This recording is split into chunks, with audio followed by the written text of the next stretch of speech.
প্রশিক্ষিত তখনই হওয়া যাবে যখন প্রশিক্ষক এবং প্রশিক্ষণ যারা নেবে উভয়েই যখন একগ্রতার সঙ্গে মনোনিবেশ করবে। যদি কোনো একটা কারো মনোনিবেশের ঘাটতি থেকে যায় তাহলে সে প্রশিক্ষণ আর প্রশিক্ষণ শিবির থাকবে না, সেটা ওই তথাকথিত জলসা আর ওয়াজের মতো হয়ে যাবে। বক্তা বকে চলে যাবে, তার টাইম পাস করে যাবে, আর শ্রোতারা আদৌ ঘুমে থেকে সময় পাস করে যাওয়ার সময় বিরিয়ানির প্যাকেট নিয়ে যাবে, গিয়ে বলে খুব সুন্দর হয়েছে বক্তব্য, যা হয়েছে খুব সুন্দর বক্তব্য হয়েছে, বলে কি হয়েছে বলে অত কথা মনে নেই। তো সেই অবস্থা হবে না। এটা আমরা এসেছি প্রশিক্ষণ শিবিরে, যতক্ষণ আমরা সময় তো কমে গেছে। আলহামদুলিল্লাহ বলবেন না দুঃখের সঙ্গে ইন্নালিল্লাহ বলবেন, আপনারা বিচার করবেন। সময় কমে গেছে, 9টা থেকে 4:30 পর্যন্ত সময় ছিল।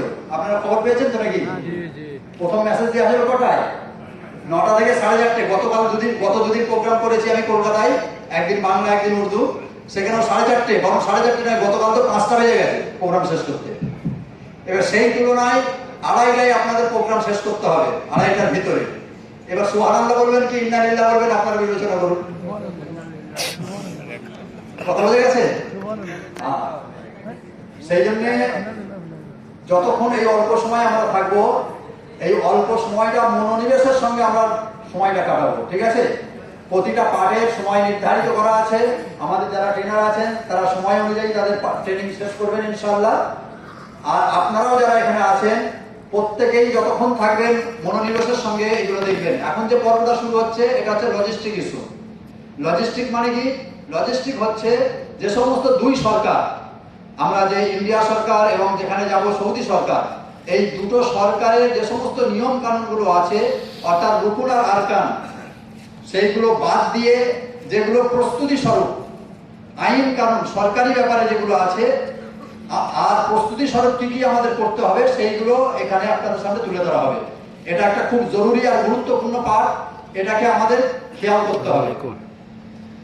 এখন যে লজিস্টিক পর্বটা আপনাদের শুরু হচ্ছে, প্রথমেই আপনার পর্দায় দেখতে পাচ্ছেন, ভাই এটা দেখুন, কর্ডলেসটা হলে বলুন ব্যবস্থা করুন। হজ প্রশিক্ষণ শিবির লজিস্টিক পর্ব, না কাটতে তো প্রিন্ট করাই হয়নি। যে চিত্রগুলো দেখানো হয়েছে ওগুলো আপনারা দেখছেন, হজের ব্যাপারটা দেওয়া হয়েছে। কাদের আন্ডারে হচ্ছে? পশ্চিমবঙ্গ রাজ্য হজ কমিটি সম্পর্কিত বিষয়, তাই তো? পশ্চিমবঙ্গ রাজ্য হজ কমিটি পশ্চিমবঙ্গ সরকারের সংখ্যালঘু বিষয় এবং মাদ্রাসা শিক্ষা বিভাগের অধীনে একটি সংস্থা এবং হজ কমিটি আইন 2002 এর ধারা 17 গঠিত হয়। ভারতীয় হজ কমিটি সম্পর্কিত বিষয়, ভারতের হজ কমিটি আইন 2002 এর অধীনে ভারত সরকারের একটি সংবিধিবদ্ধ সংস্থা। এই যেটা আপনারা দেখছেন এটা মদিনাতুল হুজ্জাজ। এখানে আপনার যাওয়ার আগে আপনাকে এখানে রিপোর্টিং করতে হবে, আর এখান থেকে আপনার যাত্রা শুরু হবে। আগে যেমন আপনারা জানতেন যে এয়ারপোর্ট থেকে হতো, এখন কিন্তু ডাইরেক্ট এয়ারপোর্টে হবে না, এই জায়গাতে আপনাকে যেতে হবে, ওখানে আপনাকে রিপোর্টিং করতে হবে এবং ওখান থেকেই আপনাদেরকে বাসে তুলে নিয়ে যাওয়া হবে মদিনাতুল হুজ্জাজ থেকে এয়ারপোর্টে। এখানে বলা আছে আল্লাহর মেহমানদের স্বাগত। নেক্সট, সিরাতুন নবী একটা দেখানো হয়েছে। কেন এটা বলা হয়েছে? যেহেতু হজ হচ্ছে একটা ঐতিহাসিক ব্যাপার। ইতিপূর্বে যারা ট্রেনিং নিয়েছেন তারা জানেন, কিছু কথা আপনাদের সামনে এসেছিল। আমি বলেছিলাম যে এই যে হজ, এটা হচ্ছে একটা ঐতিহাসিক ব্যাপার। 4500 বছর পূর্বে এ সংগঠিত হয়েছিল। তার যে ইতিহাস বয়ে আসছে, এই ইতিহাসকে নিয়ে বিভিন্ন মুহাদ্দিসিনরা, বিভিন্ন উলামারা বিভিন্ন রকমের বই পুস্তক লিখেছেন। যদি সেই সমস্ত বই পুস্তককে আমরা অধ্যয়ন করে যাই, ইতিহাস যদি জেনে যাই, তাহলে ওখানে গিয়ে যখন যে কাজটা আমরা করব, সেই কাজটা কিন্তু আমাদের কাজে আগ্রহ জন্মাবে, কাজে ভক্তি জন্মাবে। সেই জন্য আমরা যারা অল্প বিস্তর লেখাপড়া জানি, শিক্ষিত মানুষ আছি, এই হজ সম্পর্কীয় বিষয়গুলো যে সমস্ত কিতাবে আছে সেই কিতাবগুলো একটু অধ্যয়ন করে যাব, তাহলে হজে আমাদের গুরুত্ব বাড়বে, মনোনিবেশ তৈরি হবে। নেক্সট, সিরাতুন নবী পড়ুন। নেক্সট দেখুন, আমরা যারা অনেকেই আছি 2020 থেকে নিয়ত করে আছি। 2020-তে নিয়ত করেছিলাম, 21-এ করেছিলাম, আজকে 22-এ করেছি। আল্লাহর দরবারে এটা শুকরিয়া যে আল্লাহ সুবহানাহু ওয়া তাআলা এই 2022 2022-এ এখনো পর্যন্ত যা শিডিউল আছে ইনশাআল্লাহ হজ হবে 100%। কিন্তু এই যে হজ হবে, এই হজের ক্রিয়াকর্মগুলো আল্লাহর রহমত ছাড়া হওয়া সম্ভব নয়। কি বললাম? আমি যত বড়ই বিজ্ঞ হই না কেন, যত বড়ই শিক্ষিত হই না কেন, আলেম, মুফতি, মুহাদ্দিস, মুফাক্কিহ হই না কেন, মাত্র মনে করছি মাত্র তো 9টা কাজ। হজের কটা কাজ? 9টা কাজ। 3টে ফরজ আর 6টা ওয়াজিব। তো মনে করছি এ তো আর কি ব্যাপার আছে, এ কোনো ব্যাপার নেই, হয়ে যাবে। আজকে দেখছেন না 404 জন হাজি। হাওড়া জেলার কতজন হাজি? 404। কেটে ছেটে বাদ দিয়ে 404 জন। তো এখনো পর্যন্ত অনেক হাজি অ্যাবসেন্ট আছে, 404 জন এসে পৌঁছায়নি। তাদের মধ্যে অনেকে এইরকম আছে যে ও আর কি ব্যাপার আছে, অনেক ট্রেনিং তো নিয়েছি, আর ট্রেনিং এর দরকার নেই, আরো অল্প গুটি কয়েক কাজ ইনশাআল্লাহ আমরা ঠিকভাবে করে নেব। এটা কিন্তু ভুল ধারণা। এই হজের প্রত্যেকটা বিষয়, সব কাজেও যদি আল্লাহর রহমত ছাড়া হয় না, কিন্তু বিশেষ করে এই হজের বিষয়টা আল্লাহর করুণা ছাড়া, আল্লাহর রহমত ছাড়া পালন করা সম্ভব কোনো মতেই নয়। সেই জন্য আল্লাহ সুবহানাহু ওয়া তাআলার দরবারে আমাদের প্রত্যেককে আপিল করতে হবে, আল্লাহর কাছে আবেদন করতে হবে, আল্লাহর কাছে দোয়া চাইতে হবে যে আল্লাহ আমার যে সমস্ত কাজগুলো করার আমি সব করেছি, বাকি তুমি আল্লাহ আমাকে তৌফিক দাও হজ করার। সেই জন্য প্রত্যেক দিন আমরা যে কদিন বাকি আছে এখন পর্যন্ত প্রত্যেক দিন তাহাজ্জুদে উঠে আল্লাহর কাছে, আল্লাহর দরবারে আপিল করব যে আল্লাহ আমি তো নিয়ত করেছি, কিন্তু সেই নিয়তটা যাতে কবুল হয়, পরিপূর্ণভাবে হয়, আল্লাহ তুমি আমাকে তোমার রহমতে দিয়ে এটা করিয়ে দিও। সেই জন্য তার উত্তম সময় হচ্ছে তাহাজ্জুদের সময়। সেই জন্য আমরা প্রত্যেকেই তাহাজ্জুদের অভ্যাস করবো ইনশাআল্লাহ এখন থেকে। এটা মায়েদের জন্য বলা হয়েছে সালাতুল হাজত।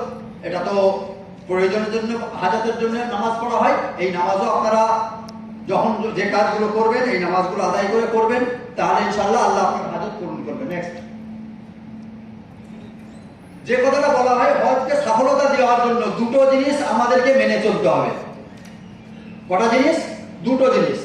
একটা হচ্ছে সবরের সঙ্গে করতে হবে, সর্ব অবস্থায় ধৈর্য ধারণ করতে হবে। সর্ব অবস্থায় অধৈর্যের বাঁধ ভেঙে যাবে, ধৈর্যের বাঁধ ভেঙে গিয়ে অধৈর্যের চরম সীমায় পৌঁছে যাবেন, কিন্তু তবুও অধৈর্য হওয়া যাবে না। প্রতিটা সময়ে আমাদেরকে ধৈর্য ধারণ করতে হবে, 1 নম্বর। দ্বিতীয় কি, যে শিখে করতে হবে, দেখে করা চলবে না। হজ এমন একটা জিনিস যেটাকে আপনাকে শিখে করতে হবে, সেই জন্যই ট্রেনিং এর ব্যবস্থা। হজ শিখার জন্যই হচ্ছে ট্রেনিং এর ব্যবস্থা। সেই জন্য এই দুটো জিনিস আমাদের মাথায় রাখতে হবে, সর্ব অবস্থায় ধৈর্য ধারণ করব, আর যেটা করব সেটা শিখা, আমি যেভাবে ট্রেনিং নিয়েছি, যেভাবে শিখে এসেছি সেই অনুপাতে করব, কারো দেখা দেখি করবো না। মনে থাকবে ইনশাআল্লাহ। সেই জন্য সর্ব অবস্থায় ধৈর্য ধারণ করবেন। কিছু সাদকা, হাদিস পাকের মধ্যে এসেছে আস-সাদাকাতু তারুদ্দুল বালা, সাদকা সমস্ত বালা মুসিবতকে দূর করে দেয়। আমরা এই যে হজে যাব, হজের ফজিলত আপনারা ইতিপূর্বে অনেক শুনেছেন, আল্লাহ চাইলে আজকেও কথা হবে। আমরা তো জানি প্রত্যেকেই যে হজ করা মানে আল্লাহ সুবহানাহু ওয়া তাআলা তার জন্য জান্নাত ডাইরেক্ট দিয়েছেন।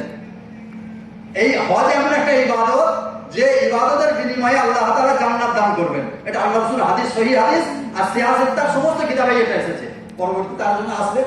তো এই কাজটা আপনি ভালোভাবে করে নেবেন আর জান্নাতে চলে যাবেন, এটা কিন্তু অত সহজ ব্যাপার নয়।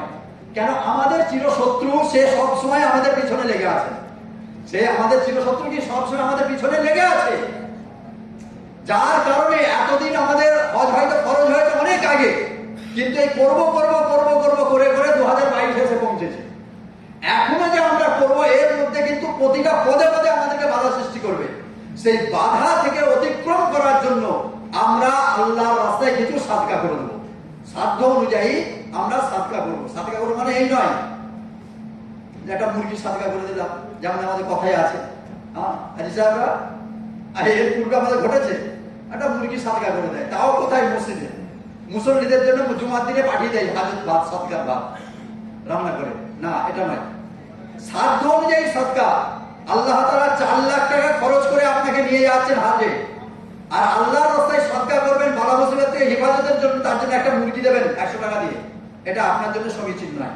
আপনার সাধ্য অনুযায়ী আল্লাহর রাস্তায় সাদকা করবেন। কেন? আল্লাহ তাআলা বলেন 4 পারার কোরআন শরীফের 4 পারার প্রথম আয়াতে আল্লাহ তাআলা বলেছেন লান তানালুল বিররা হাত্তা তুনফিকু মিম্মা তুহিব্বুন, তোমার মোহাব্বতের জিনিস ছাড়া, তোমার প্রিয় জিনিস ছাড়া আল্লাহর রাস্তায় দান করলে, আল্লাহর রাস্তায় সদকা করলে সেটা কবুল হয় না আল্লাহর দরবারে।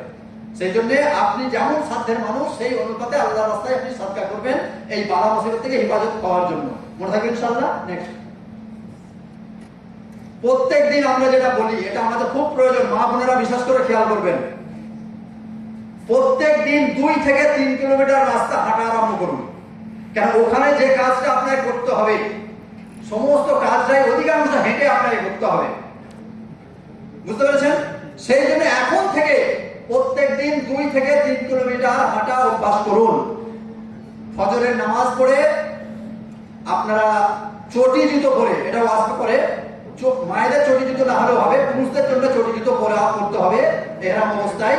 সেই জন্য এখন থেকে 2 জোড়া আপনারা হাওয়াই চপ্পল কিনে নেবেন, 2 জোড়া হাওয়াই চপ্পল কিনে নিয়ে সেই হাওয়াই চপ্পল আপনি এখানে পরে ওই 2-3 কিলোমিটার ডেলি হাঁটতে অভ্যাস করুন। তাহলে ওই জুতোটাও আপনার পায়ের সঙ্গে মানানসই হয়ে যাবে আর হাঁটার অভ্যস্তও আপনি হয়ে যাবেন।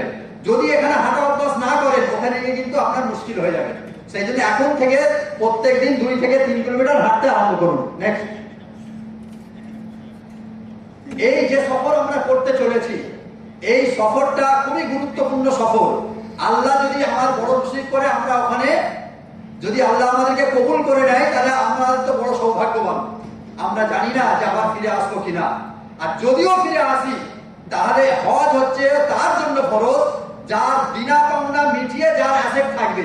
তাই আমাদের যদি কারো বিনা পাওনা থাকে সেই বিনা পাওনাগুলো আমরা হজের সফর শুরু করার আগে এখন থেকে সেই বিনা পাওনাগুলো আমরা মিটিয়ে যাব।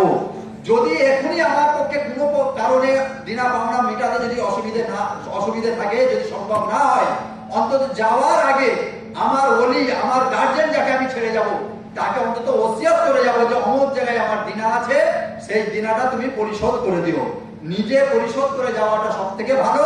যদি সম্ভব না হয়ে ওঠে অন্তত নিজের সন্তান নিজের ওলি যারা আছে তাদেরকে ওসিয়ত করে যাব যে আমার এই দিনাগুলো তুমি পরিশোধ করে যাবে। মনে থাকবে ইনশাআল্লাহ। নেক্সট, আমানত যদি কারো থাকে, যেমন অনেকে থাকে কিছু ঋণ আমানত থাকে, সেই আমানতটা পরিশোধ করে যাবেন। আমানতের মধ্যে শুধুমাত্র গচ্ছিত মালটাই নয়, আমানতের মধ্যে সব থেকে বড় আমানত আমাদের কাছে যেটা থাকে আমাদের ভাই বোন মেয়ে তাদের হচ্ছে হক। বুঝতে পারছেন? শুধু আমানত মানে এটা না ভাবি যে কেউ আমার কাছে কিছু টাকা জমা রেখেছে, কিছু মালপত্র জমা রেখেছে সেইটা আমাদের আমানত না।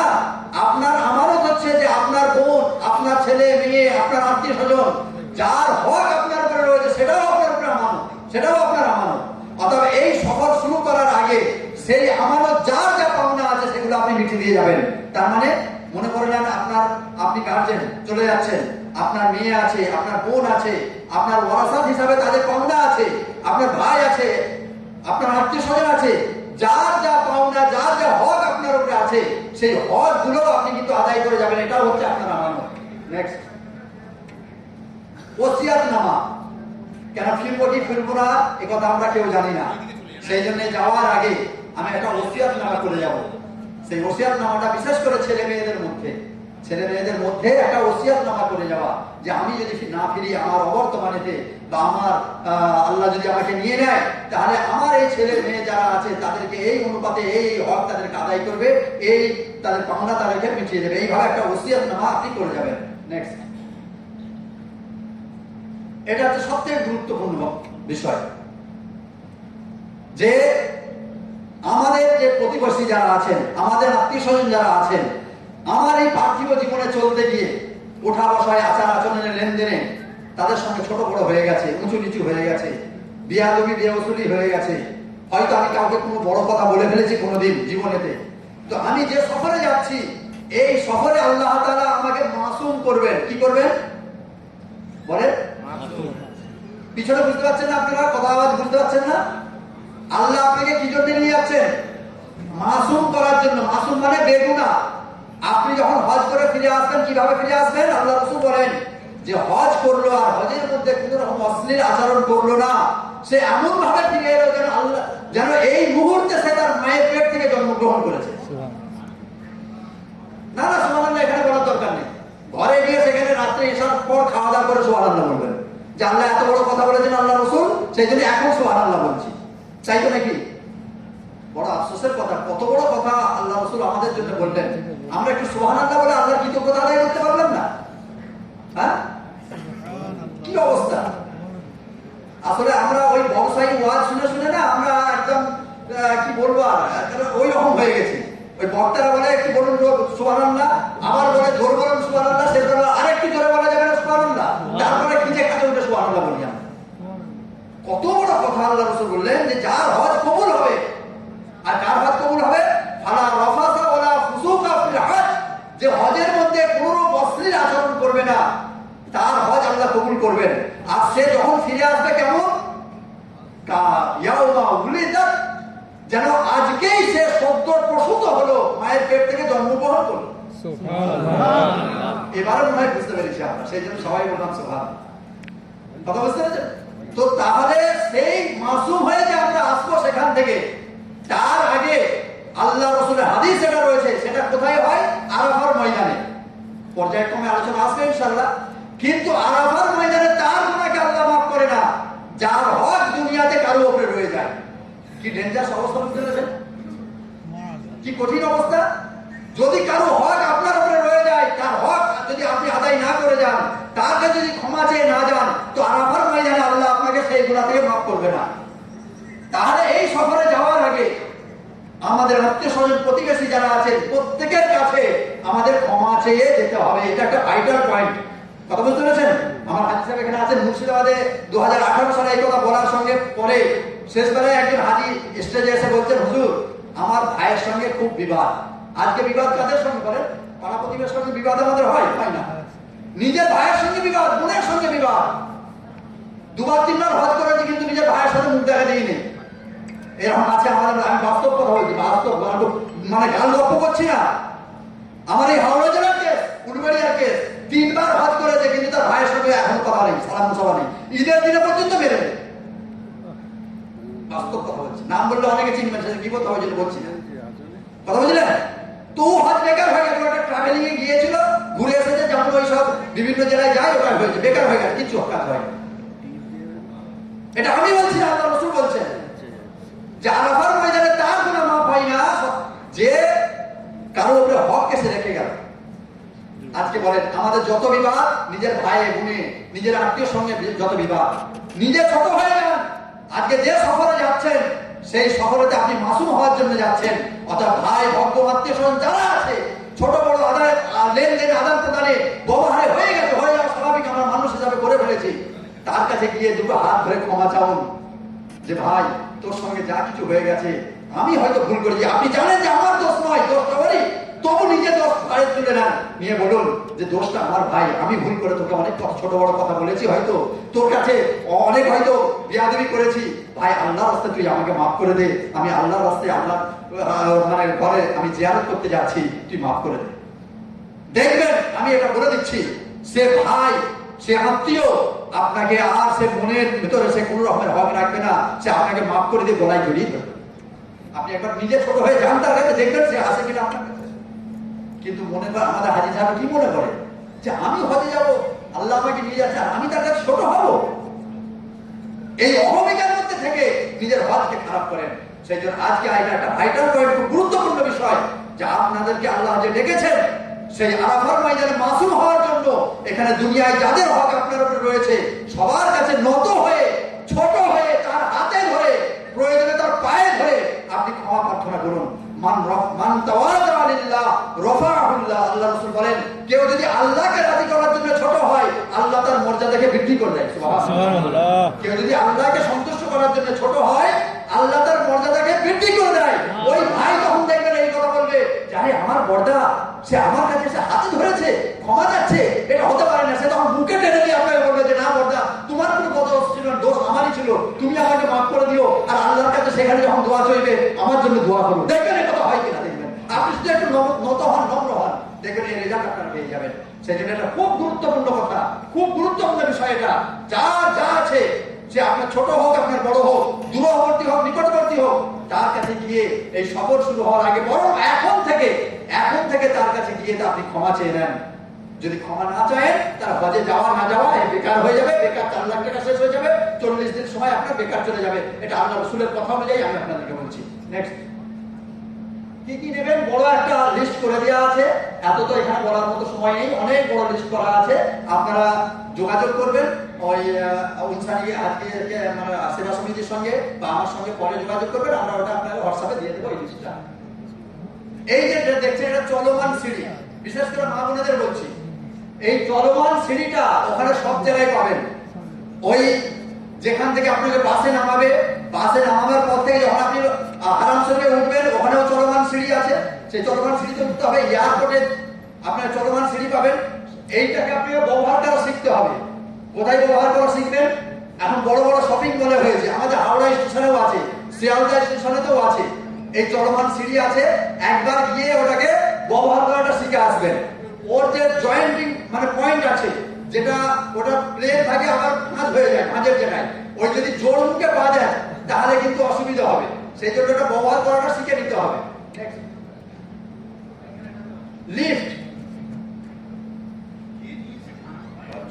এই যে লিফট, এই লিফটটাকেও আপনাকে ব্যবহার করা শিখতে হবে। ওর বড় বড় ভিতরে বোতাম আছে, যে কত তলায় যাবেন, এটা আপনার প্রত্যেক বিল্ডিং এ থাকবে। ওখানে যে বিল্ডিং এ আপনি থাকবেন, লিফটে মনে করা হয়তো 10 তলার উপরে আছেন, 12 তলার উপরে আছেন, তাহলে লিফটে আপনি উঠবেন নামবেন।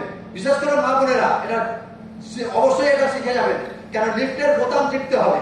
আবার সেই বোতামের আবার হেরফের আছে, এমনি গ্রাউন্ড ফ্লোর আছে, ফার্স্ট ফ্লোর আছে, সেকেন্ড ফ্লোর আছে, এটা সব বোতাম আছে। ওইটা কিভাবে চালাবেন, যদিও সেখানে লিফট চালানোর জন্য লোক থাকে, কিন্তু সবসময় পাওয়া যাবে না, নিজেরা এটা প্র্যাকটিস করে যাবেন। নেক্সট, এই একটা জিনিস দেখছেন, এটা আমাদের জন্য খুবই অসুবিধে, বিশেষ করে আমাদের গ্রাম্য এলাকার যে সমস্ত হাজি বয়স্ক এবং মা বোনেরা যারা, এটা দেখবেন, এটা হচ্ছে এই ইংলিশ টয়লেট হচ্ছে এটাকে। এর ব্যবহার বিধিটা একটু না যদি জেনে যান, তাহলে কিন্তু এয়ারপোর্ট থেকেই আপনি সমস্যার মধ্যে পড়বেন। আর এয়ারের মধ্যে অর্থাৎ প্লেনের মধ্যেও এই রকম টয়লেট আছে, ওখানেও গিয়ে দেখবেন সব এই রকম টয়লেট। তাহলে এটা কিভাবে ব্যবহার করবেন, এই দেখুন, এই এর যে ডালা আছে, এই ডালাটা 3টে ফল্ড আছে, একটা নিচে, তার উপরে বসার জন্য এই চওড়া মতো এটা আছে, আর এটা দিয়ে ঢাকা থাকে। তার ব্যবহারের আগে ওই ঢাকনাটাকে খুলতে হবে। এই এদিনেই হয়েছে যে আমি একটা এতে গিয়েছিলাম অ্যাওয়ারনেস ক্যাম্পে জলপাইগুড়িতে, সেখানে গিয়ে একজন হাজি এসছেন, সে বাথরুমে গেছে, বলতে বাথরুম ওখানে, সে ঘুরে চলে এসেছে, তারপরে ডালা নামানো আছে, চাপা দেওয়া আছে, সে বাথরুম দেখতে পাই, বুঝতে পারেনি, ঘুরে চলে কই বাথরুম ওখানে, বুঝতে পারেনি, ঢাকা দেওয়া আছে। তারপর আবার লোক গিয়ে তাকে বললো যে এইটা বাথরুমের ডালাটা খুলতে হবে, বুঝতে পারছেন? তো এটাকে আপনার শিখে যেতে হয়, ডালাটা খুলতে হবে। যদি বসে করেন তাহলে এটা চওড়া আছে, এই মাঝেরটা ওটা ফেলে দিয়ে বসবেন, সুবিধা হবে। বসবেন কিভাবে সেটাকে জেনে নিতে হবে। কি হচ্ছে, বসানিটা নেই, আচ্ছা পিছনে নিয়ে যাবে।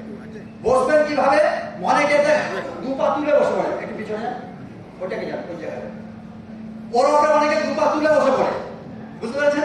2 পা তুলে বসবেন না, 2 পা তুলে যদি বসে ওটা স্লিপ হয়ে যেতে পারে, স্লিপ হয়ে গেলে পড়ে যাবেন, পড়ে গেলে আপনি চোট পাবেন, ক্ষতিগ্রস্ত হবেন। ওর ওপরে পা তুলে বসবেন না, যেমন চেয়ারে বসে আছেন ওইটা পা ঝুলিয়ে চেয়ারে বসবেন।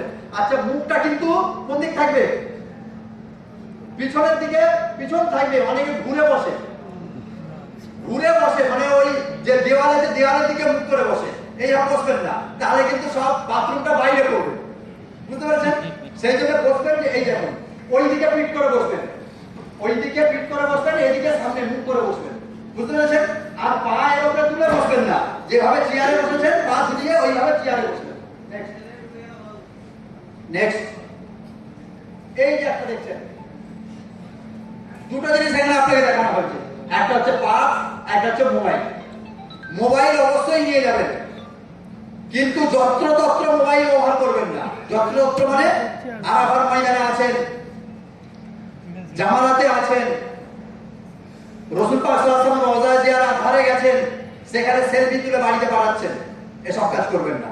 প্রয়োজনীয় ছাড়া, জায়গা ছাড়া, যোগাযোগ ছাড়া আর অন্যত্র মোবাইল ব্যবহার করবেন না। দ্বিতীয়, এই যে পাস, এখানে যেটা দেখানো হচ্ছে, যদি পড়ে যায় মূল্যবান সামগ্রী, ওখানে দেখবেন রাস্তাঘাটে অনেক কিছু পড়ে আছে, পড়ে যাওয়ার স্বাভাবিক, আপনারও হারিয়ে যেতে পারে, কারো হারিয়ে যেতে পারে। বিশেষ করে হারাম শরীফের মধ্যে যদি কোনো জিনিস পড়ে থাকে, মাথাবে হোক, হারাম শরীফের বাইরে মানে সেহেনে হোক, যে কোনো জায়গায় হোক, যদি কোনো জিনিস পড়ে থাকে, আপনি নিজে থেকে তুলবেন না। আপনার নিয়ত ভালো, যে এই জিনিসটা এখানে পড়ে আছে, আমি যে এটা জমা দিয়ে দেবো, আপনি ভালো নিয়তে তুলছেন, কিন্তু ওখানে সিসিটিভি প্রায় 11,000 সিসিটিভি আছে হারাম শরীফের চারিধারে, ভিতরে সবকিছু নিয়ে 11,000 সিসিটিভি আছে। প্রত্যেকটা ব্যক্তি কি কি করছে, কে কি করছে, সব তাদের নথিভুক্ত হচ্ছে। যখনই আপনি কোনো জিনিস পোড়াতে যাবেন, সিসিটিভিতে আপনি ধরা পড়ে যাবেন, পুলিশ এসে আপনাকে ধরে নিয়ে যাবে, অ্যারেস্ট করবে। সেই জন্য যে কোনো জিনিস পড়ে থাকলে আপনি পোড়াবেন না। যারা স্বেচ্ছাসেবী পুলিশ আছে ওখানে, স্বেচ্ছাসেবীদেরও বলবেন না যে পুলিশ আছে, সৌদি পুলিশ আছে, তাদেরকে গিয়ে ইনফরমেশন করবেন, তাদেরকে গিয়ে বলবেন যে অমুক জায়গায় এই জিনিসটা পড়ে আছে, আপনি সেখানে গিয়ে এই জিনিসটাকে আপনি তুলে আনুন, কিন্তু নিজে খবরদার তুলবেন না। Next, luggage. লাগেজের জন্য আজ সকালে একটা নতুন ইনফরমেশন আমি গ্রুপে দিয়েছি, আপনারা পেয়েছেন নিশ্চয়ই, অনেকে পেয়েছেন। আচ্ছা, লাগেজের ব্যাপারে একটা ইনফরমেশন পেয়েছেন তো? অনেকে তো দেখেননি। হ্যাঁ, এটা লাগেজের ব্যাপারে মানে গত পরশুদিনকে নতুন একটা সার্কুলার এসেছে, সেটা আপনি জেনে নেন। কেউ লাগেজের যে দুটো বড় বাক্স বা ব্যাগ যারা আপনারা কেনেন, কেউ কিন্তু কিনবেন না। ব্যাগ দেওয়া হবে হজ কমিটির পক্ষ থেকে। হজ কমিটির পক্ষ থেকে আপনাদের প্রত্যেককে দুটো করে ব্যাগ দেওয়া হবে, ভালো করে মনে রাখুন। কিন্তু তার আগে আপনাকে একটা জিনিস করতে হবে, যে মেসেজটা আমি আপনাদেরকে দিয়েছি দেখবেন, সেই মেসেজে 3-4টে পার্ট আছে। সেই পার্টেতে আপনাকে যেতে হবে, অর্থাৎ যেখান থেকে আপনি হজের ফর্ম ফিল আপ করেছিলেন, যে সাইবার ক্যাফে থেকে হজের যেখান থেকে মানে ফর্ম ফিল আপ করেছেন, সেখানে ফর্ম ফিল আপ যেখানে করেছেন সেখানে যেতে হবে, তার কাছে যেতে হবে। যাওয়ার পরে ওখানে যে লিঙ্কটা ব্যবহার করা হয়েছে আপনার ফর্ম ফিল আপের সময়, সেই লিঙ্ক দিয়ে আপনাকে হজ কমিটি অফ ইন্ডিয়ার সাইটে যেতে হবে। ওই সাইটে যখন আপনি যাবেন, সাইটে পৌঁছানোর পরে কয়েকটা স্টেপ আসবে। যাদের কাছে এই মেসেজটা পৌঁছেছে তারা পরে দেখে নেবেন, আমি এখানে বলে দিচ্ছি। প্রথম পার্টেতে যে স্টেপটা আছে, প্রথম স্টেপেতে সেখানে দেখুন কয়েকটা বিষয় আছে। সেখানে একটা বিষয় আছে যে ব্যাগেজ ভেরিফিকেশন বলে একটা অপশন আছে। সেই ব্যাগেজ ভেরিফিকেশনে গিয়ে আপনি ক্লিক করবেন। ক্লিক করার পরে সেকেন্ড স্টেপ আসবে। সেকেন্ড স্টেপ আসার পরে সেখানে একটা অপশন আছে পাসওয়ার্ড চাইবে। যে পাসওয়ার্ড দিয়ে আপনার ফর্ম ফিল আপ হয়েছিল সেই পাসওয়ার্ড আপনার চাইবে, পাসওয়ার্ডটা আপনাকে দিতে হবে। পাসওয়ার্ড দেওয়ার পরে একটা থার্ড স্টেপ আসবে। থার্ড স্টেপেতে এখানে বলছে যে আপনার কভার নাম্বার দেন, আর কভার নাম্বার দিয়ে এই ভেরিফিকেশনেতে আপনি এটাকে স্যান্ডউইন করুন। কভার নাম্বার দেওয়ার পরে ফোর স্টেপ আসবে। ফোর স্টেপেতে এখানেতে আপনার চাই বলছে যে আপনি ফর্ম ফিল আপের সময়তে যে অ্যাড্রেসটা আপনি দিয়েছিলেন সেই অ্যাড্রেসটাই আপনার ওকে কিনা। যদি ওই অ্যাড্রেসটা ওকে হয় তাহলে ইয়েস এ টিক মারবেন। ইয়েস এ টিক মারলে ওই অ্যাড্রেসেতে আপনার দুটো ব্যাগ আপনার বাড়িতে পৌঁছে দেবে। যদি আপনি মনে করেন কভার হেডের অ্যাড্রেস দিয়েছেন, এবারে মনে করেন কভার হেডের বাড়ি অনেক দূরে, তাহলে ওনার বাড়ি ব্যাগ পৌঁছালে আমার জন্য অসুবিধা হবে, তাহলে ওই অ্যাড্রেসে গিয়ে আপনার নিজের অ্যাড্রেসটাকে আপনি ওখানে লিখবেন। লেখার পরে ফোর স্টেপে গিয়ে ওখানে বলছে এবারে সাবমিট করুন। ফোর স্টেপে গিয়ে যখন সাবমিট করে দেবেন, আপনার ওই ব্যাগের জন্য আপনার ইনফরমেশনটা আপনার কমপ্লিট হবে। কথাটা বুঝতে পেরেছেন? এই যখন কমপ্লিট হয়ে গেল, তাহলে আপনার বাড়ির ঠিকানাতে যে কোম্পানি এই ব্যাগের পাবে, সেই কোম্পানি কুরিয়ার সার্ভিসের মাধ্যমে আপনার বাড়িতে ব্যাগ পৌঁছে দেবে। এবারে হয়তো অনেকে ব্যাগ কিনে নিয়েছেন। যেমন গতকাল কলকাতায় একজন প্রশ্ন করেছিলেন, একজন ভদ্রমহিলা, যে আমি ব্যাগ নেবো না। তো আমাদের স্যার বললেন যে ব্যাগ নেন আর নাই নেন, পয়সা আপনার দিয়ে দেবে। কথা বুঝতে পেরেছেন? পয়সা আপনার হজ কমিটির পক্ষ থেকে লাস্ট ইনস্টলমেন্টে, সেকেন্ড ইনস্টলমেন্টের খবর এসে গেছে আপনাদের কাছে, পেয়েছেন তো? ওটাও আমি দিয়ে দিয়েছি। 1,20,000 টাকা 19শে মের মধ্যে আপনাদেরকে জমা করতে হবে। 19শে মের মধ্যে 1,20,000 টাকা আপনাকে জমা করতে হবে। আর বাকি থার্ড ইনস্টলমেন্টটা 31শে মের মধ্যে দিতে হবে। সেটার অ্যানাউন্সমেন্টটা ওই 19 তারিখের পরে আপনাদের কাছে আসবে, এবং সেই অ্যামাউন্টটা কত হবে এই ব্যাগ ট্যাগ সবকিছু ধরে নিয়ে ওটা শেষে জানানো হবে। ঠিক আছে? তাহলে ব্যাগ নেন আর না নেন, টাকা কিন্তু হজ কমিটি আপনার কাছ থেকে কেটে নেবে। অতএব ব্যাগ যারা কেনেননি, এখন আর ব্যাগ কিনবেন না, ব্যাগ আপনাদের বাড়িতে পৌঁছানো হবে। কেন এই ব্যবস্থা করা হয়েছে? যেহেতু আমরা যারা সামানের ব্যাগ নিই, তারা কি করি, যে যেমন পারে ব্যাগ নেই। কেউ সুটকেস নেই টিনের, কেউ নেই ফাইবারের, কেউ নেই লেদারের, কেউ নেই চটের, যে যেমন পারে করে, কোন রকমের মানে ডিসিপ্লিন থাকে না। সেই জন্য হজ কমিটি অফ ইন্ডিয়া এই সিদ্ধান্ত নিয়েছে যে আমরা যেমন ইন্দোনেশিয়া হাজিরা সব একরকম ব্যাগ, অন্যান্য বিভিন্ন বাইরের দেশ থেকে যেমন আছে সবার একরকম ব্যাগ, আমাদের হজ কমিটি থেকে মানে ওয়েস্ট বেঙ্গল বা ইন্ডিয়া হজ কমিটি থেকে যারা যাবে তাদেরও ব্যাগ সব একই রকম থাকবে, একই মাপের থাকবে আর একই কালারের একই রকমেরই থাকবে। সেই জন্য এই ব্যবস্থা করা হয়েছে। ব্যাগ পাওয়ার পরে তারপরে ব্যাগেতে আপনারা নাম, ঠিকানা, কভার নম্বর, পাসপোর্ট নম্বর আমরা পরে বলছি, সেগুলো আপনারা লিখবেন। ওজন কত হবে এটা নিয়ে দু রকম মত ছিল। আগে যে আমরা পেয়েছিলাম তাতে ছিল যে 23, 22 এবং হ্যান্ডব্যাগে 10, এই 55 কেজি। কিন্তু মাঝে একটা সার্কুলার এসেছিল যেটা এয়ারলাইন্সরা দিয়েছে যে 20, 20, 7, অর্থাৎ দুটো বড় লাগেছে 20, 20, 40 কেজি আর হ্যান্ডব্যাগে 7 কেজি। এটা এয়ারলাইন্সের, এটা হচ্ছে গাইড। কিন্তু গতকাল আমাদের স্যার বললেন যে ওটা নয়, হাজিদের জন্য ওটা এয়ারলাইন্স অর্থাৎ বিমান কোম্পানির, ওটা হচ্ছে আম সার্কুলার, যে কোনো মানে এদের জন্য, প্যাসেঞ্জারের জন্য। কিন্তু হজ কর্মীদের জন্য, হজ যাত্রীদের জন্য ওটাকে বাড়িয়ে আছে। আগের যে সার্কুলার ছিল ওটাই থাকবে, বহাল থাকবে। অর্থাৎ একটা ব্যাগে 23 আর একটা ব্যাগে 22, অর্থাৎ টোটালে 45 আর হ্যান্ড ব্যাগেতে 10 কেজি। এই 55 কেজি আপনি নিয়ে যেতে পারবেন আর নিয়ে আসতে পারবেন। এই যে লাগেজ হবে, যে যেমন আপনাকে লাগেজ দেওয়া হবে হজ কমিটির পক্ষ থেকে, সেই লাগেজে টোটাল দুটো লাগেজে কত মাল থাকবে? 45 কেজি। আবার এটা না ভেবে নেই 45 কেজি যখন একটাই 30 কেজি আর একটাই 15 কেজি, এরকম করলে টোটালে 45 কেজি, তা কিন্তু নয়। একটা ব্যাগে সর্বোচ্চ 23 কেজি, একটা ব্যাগে সর্বোচ্চ 23 কেজি। 23 কেজির বেশি হলে কিন্তু আপনার ওই ব্যাগ তুলবে না, আপনাকে মাল নামাতে হবে, তারপর নামিয়ে খালি করতে হবে, তারপর লাগেজ আপনার নেবে। এটা কিন্তু মাথায় রাখবেন। 45 কেজি মানে একটা 30 করে দিলেন, একটাই 15 করে দিলেন, টোটাল ওরা ধরবে না, ব্যাগ অনুযায়ী ধরবে। তাহলে একটা ব্যাগে 23 আর একটা ব্যাগে 22, এই রকম আপনি রাখবেন। এখন না, না, এই ব্যাগ দুটো ব্যাগ আপনি পাবেন, দুটো ব্যাগ বলেছি। আর এই যে ছোট ব্যাগ যেটা কাঁধ ব্যাগ বা পিঠ ব্যাগ যেটা দেখছেন, এই ব্যাগটা আপনাকে নিজেকে কিনতে হবে। পিঠ ব্যাগ হলে সুবিধে, পিঠে করে বইতে মানে ক্যারি করতে সুবিধা হবে। এই পিঠ ব্যাগ এইরকম নিয়ে নেবেন। যদি পিঠ ব্যাগ নেন হাতে, ওই কাঁধে যে ঝোলানো ব্যাগ হলো ওটা হলেও চলবে। নেক্সট, এটাতে 10 কেজি আপনি ক্যারি করতে পারবেন। যে সমস্ত প্রশ্ন উত্তরের জন্য লাস্টে আপনার পর্ব রাখা হয়েছে, যার যা প্রশ্ন আছে নোট রাখুন, শেষ সময়তে আপনারা প্রশ্ন করবেন। নেক্সট, মহিলাদের জন্য এই ব্যাগগুলো বলা হয়েছে, এটা আপনি এক্সট্রা রাখতে পারেন ওই আপনার পার্স আর স্যান্ডেল রাখার জন্য। নেক্সট, এটা হচ্ছে পাথরের জন্য, যে মুজদালিফায় গিয়ে 70টা মিনিমাম পাথর আপনাকে নিতে হবে, সেইগুলো ঘুরিয়ে সংরক্ষিত করে রাখার জন্য এরকম একটা ব্যাগ এখান থেকে নিয়ে নেবেন। নেক্সট, কি কি সামান নেবেন এক নজরে আমরা একটা দেখিয়ে দিচ্ছি। 2 জোড়া ইহরামের কাপড়, তারপরে এই যে হাওয়াই চপ্পলের কথা বলা হলো, এটাও 2 জোড়া নিয়ে নেবেন। এই যে এটা একটা আপনার ওই এই ব্যাগ, পাথর রাখা ব্যাগ, সংগ্রহ রাখার জন্য এই ব্যাগ বলা হয়েছে। এই একটা বেল্টের কথা বলা হয়েছে। এই যে কিছু ক্রিম, ওখানে অত্যন্ত গরম থাকে, সেই গরমেতে আপনার হয়তো ঠোঁট ফেটে যেতে পারে, অনেকের এর অভ্যাস আছে যে চামড়া হয়তো শুষ্ক চামড়া ফেটে যেতে পারে, সেই জন্য তাদের ওই ক্রিম ব্যবহার করতে পারেন। কিন্তু যে ক্রিম ব্যবহার করবে তাদের যেন কোনোভাবে খুশবু না থাকে, কারণ খুশবু ব্যবহার করা এরকম অবস্থায় একদম চলবে না, তার এরকম নষ্ট হয়ে যাবে। এমন ক্রিম নেবেন যাতে কোনো রকমের সেন্ট না থাকে, খুশবু যেন না থাকে। এবার যে সমস্ত মাল সামগ্রীগুলো আপনাকে দেওয়া হবে, এই যেমন দেখছেন পাসপোর্ট দেওয়া হবে, এই পাসপোর্ট আপনার কাছে রাখতে হবে, এগুলো সংগ্রহ করে আপনি রাখবেন। এর একটা আলাদা লিস্ট আমরা পরে আপনাদের দিচ্ছি। এই জিনিসটা একটা দেখুন, এটা হচ্ছে মোবাইল চার্জার।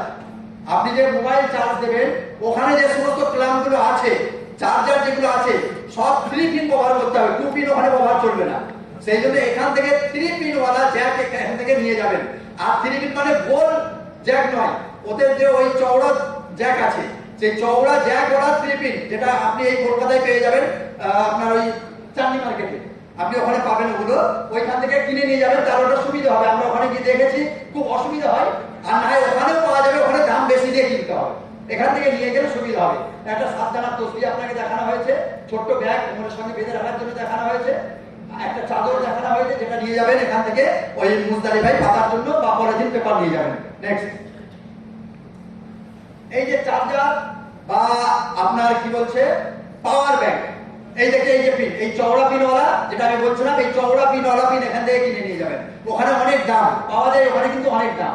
এইরকম ওখানে পিন লাগানোর ব্যবস্থা এইরকম থাকবে, অর্থাৎ এতে এইটা কাজে লাগবে, অন্য কাজে লাগবে না। এই চার্জার। Next, power bank. এই যে পাওয়ার ব্যাংক আর মোবাইল চার্জার, এটা কিন্তু আপনাকে হ্যান্ডব্যাগে নিতে হবে। হ্যান্ডব্যাগে এই জন্য নেবে, যখন আপনি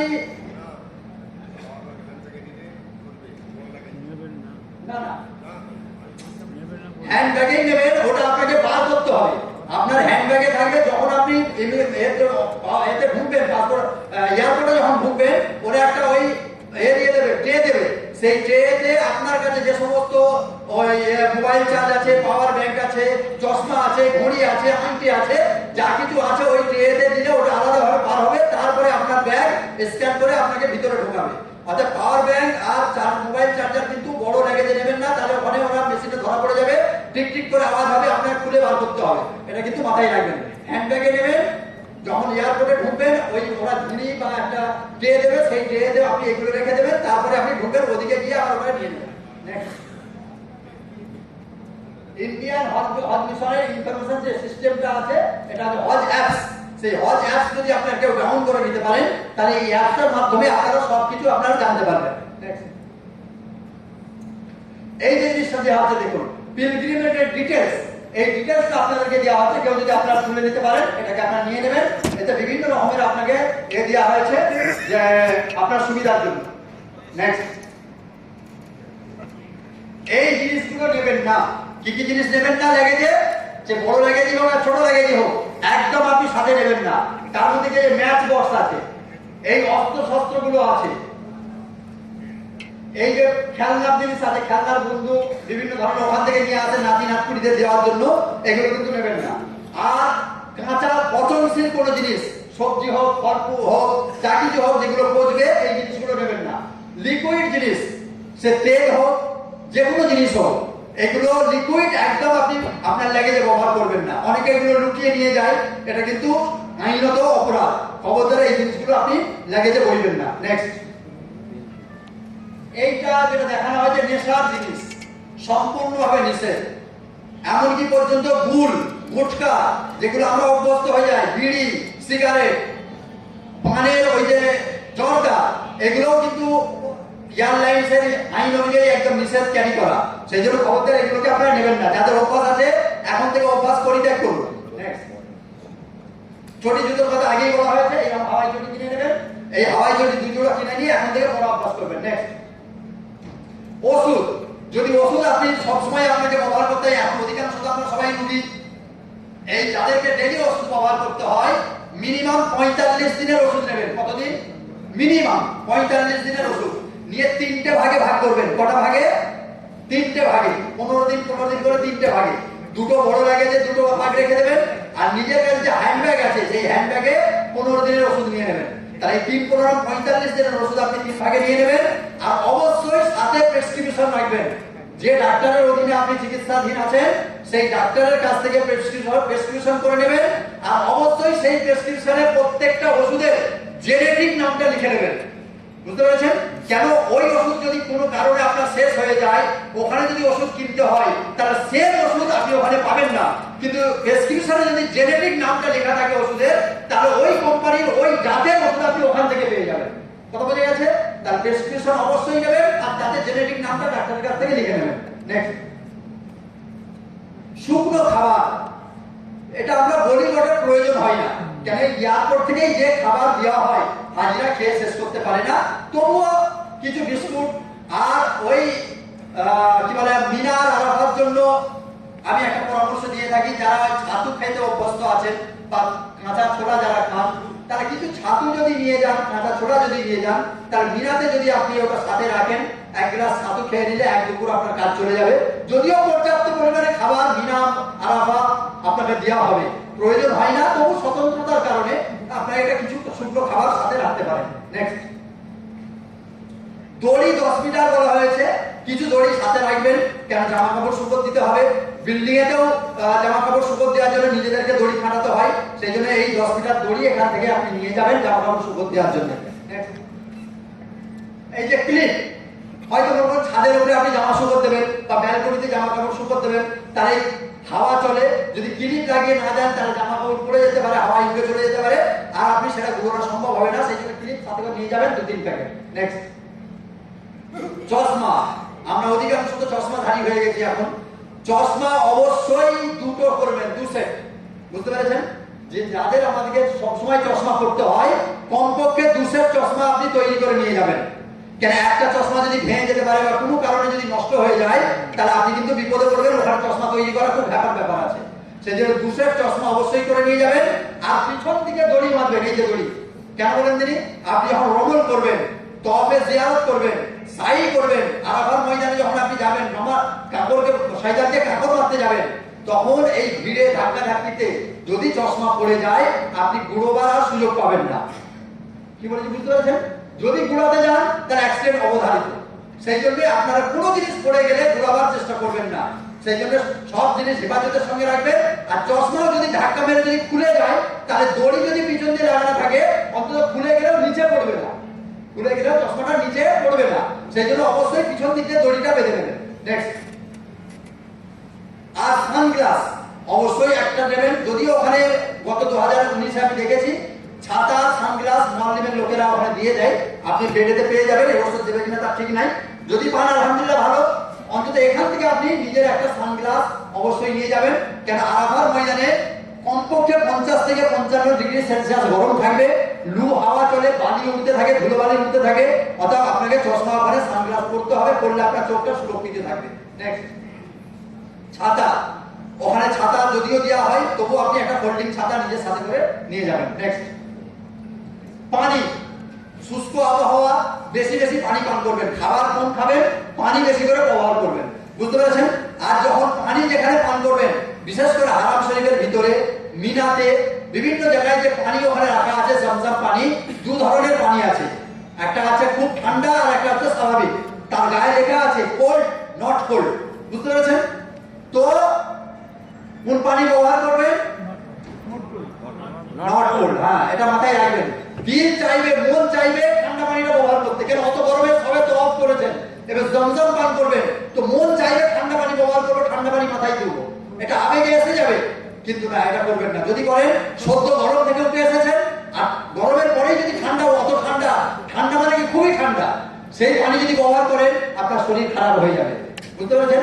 সেই জন্য একটু ঠান্ডা ওই তওয়াফ সেরে এসে বা রোদ থেকে এসে আপনি একটু ধাতস্থ হয়ে যান, ঘামটা শুকনো হয়ে যাক, তারপরে আপনি যেটা স্বাভাবিক পানি আছে, নট কোল্ড যেটা আছে, সেই পানি আপনি খাবেন আর ব্যবহার করবেন, এটা মাথায় রাখবেন। ওয়ারেস পাউডার অবশ্যই নিয়ে যাবেন, কেন এটা আপনার এনার্জি যেটা নষ্ট হয়ে যায়, এই পাউডারতে এনার্জি আপনার ফিরে আসবে। 4-5 প্যাকেট 10 প্যাকেট আপনি ওয়ারেস এইটা পাউডার আপনি সাথে নিয়ে যাবেন, ওখানে ব্যবহার করবেন। নেক্সট, মাস্ক, এখন তো লাজিমি হয়ে গেছে মাস্ক, এ তো আপনার সাথে রাখতেই হবে, এটা করবেন। এটা আগে আমরা বলতাম এই জন্য যে ওই ধুলোবাড়ি ওড়ে নাক মুখ দিয়ে ধুলোবাড়ি ঝমকে বলে, ওটা আগে বলতে পারে, এখন তো সরকারি বিধিবিধান হয়ে গেছে, মাস্ক আপনার রাখতেই হবে সাথে।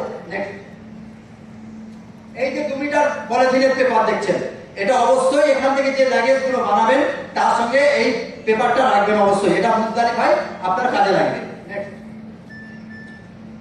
টাকা জমা দেওয়ার রিসিপ্ট, 81,000 রিসিপ্ট সবাই পেয়েছেন তো না? কারো বাকি আছে? সবাই হয়ে গেছে তো? সব রিসিপ্ট গুলো কি করেছেন? নিজের কাছে রেখেছেন। কটা? একটা, পিলগ্রিম রিসিপ্টটা, পিলগ্রিম কপিটা আপনার কাছে থাকবে। আর একটা তো ব্যাংকওয়ালা নিয়ে নিয়েছে, আর সেকেন্ড যেটা আছে হজ কমিটির রিসিপ্ট, সেটা হজ কমিটির কাছে পৌঁছাতে হবে, সেটা অনুসারীর মাধ্যম থেকে হোক বা নিজেরা ব্যক্তিগতভাবে যেভাবে হবে, ওটা হজ কমিটির কাছে ওটা পৌঁছাতে হবে। কথা বুঝতে পেরেছেন? ওটা যতক্ষণ না পৌঁছাচ্ছে আপনার ভিসা লাগবে না, সেই জন্য একটা শুধু আপনার কাছে থাকবে।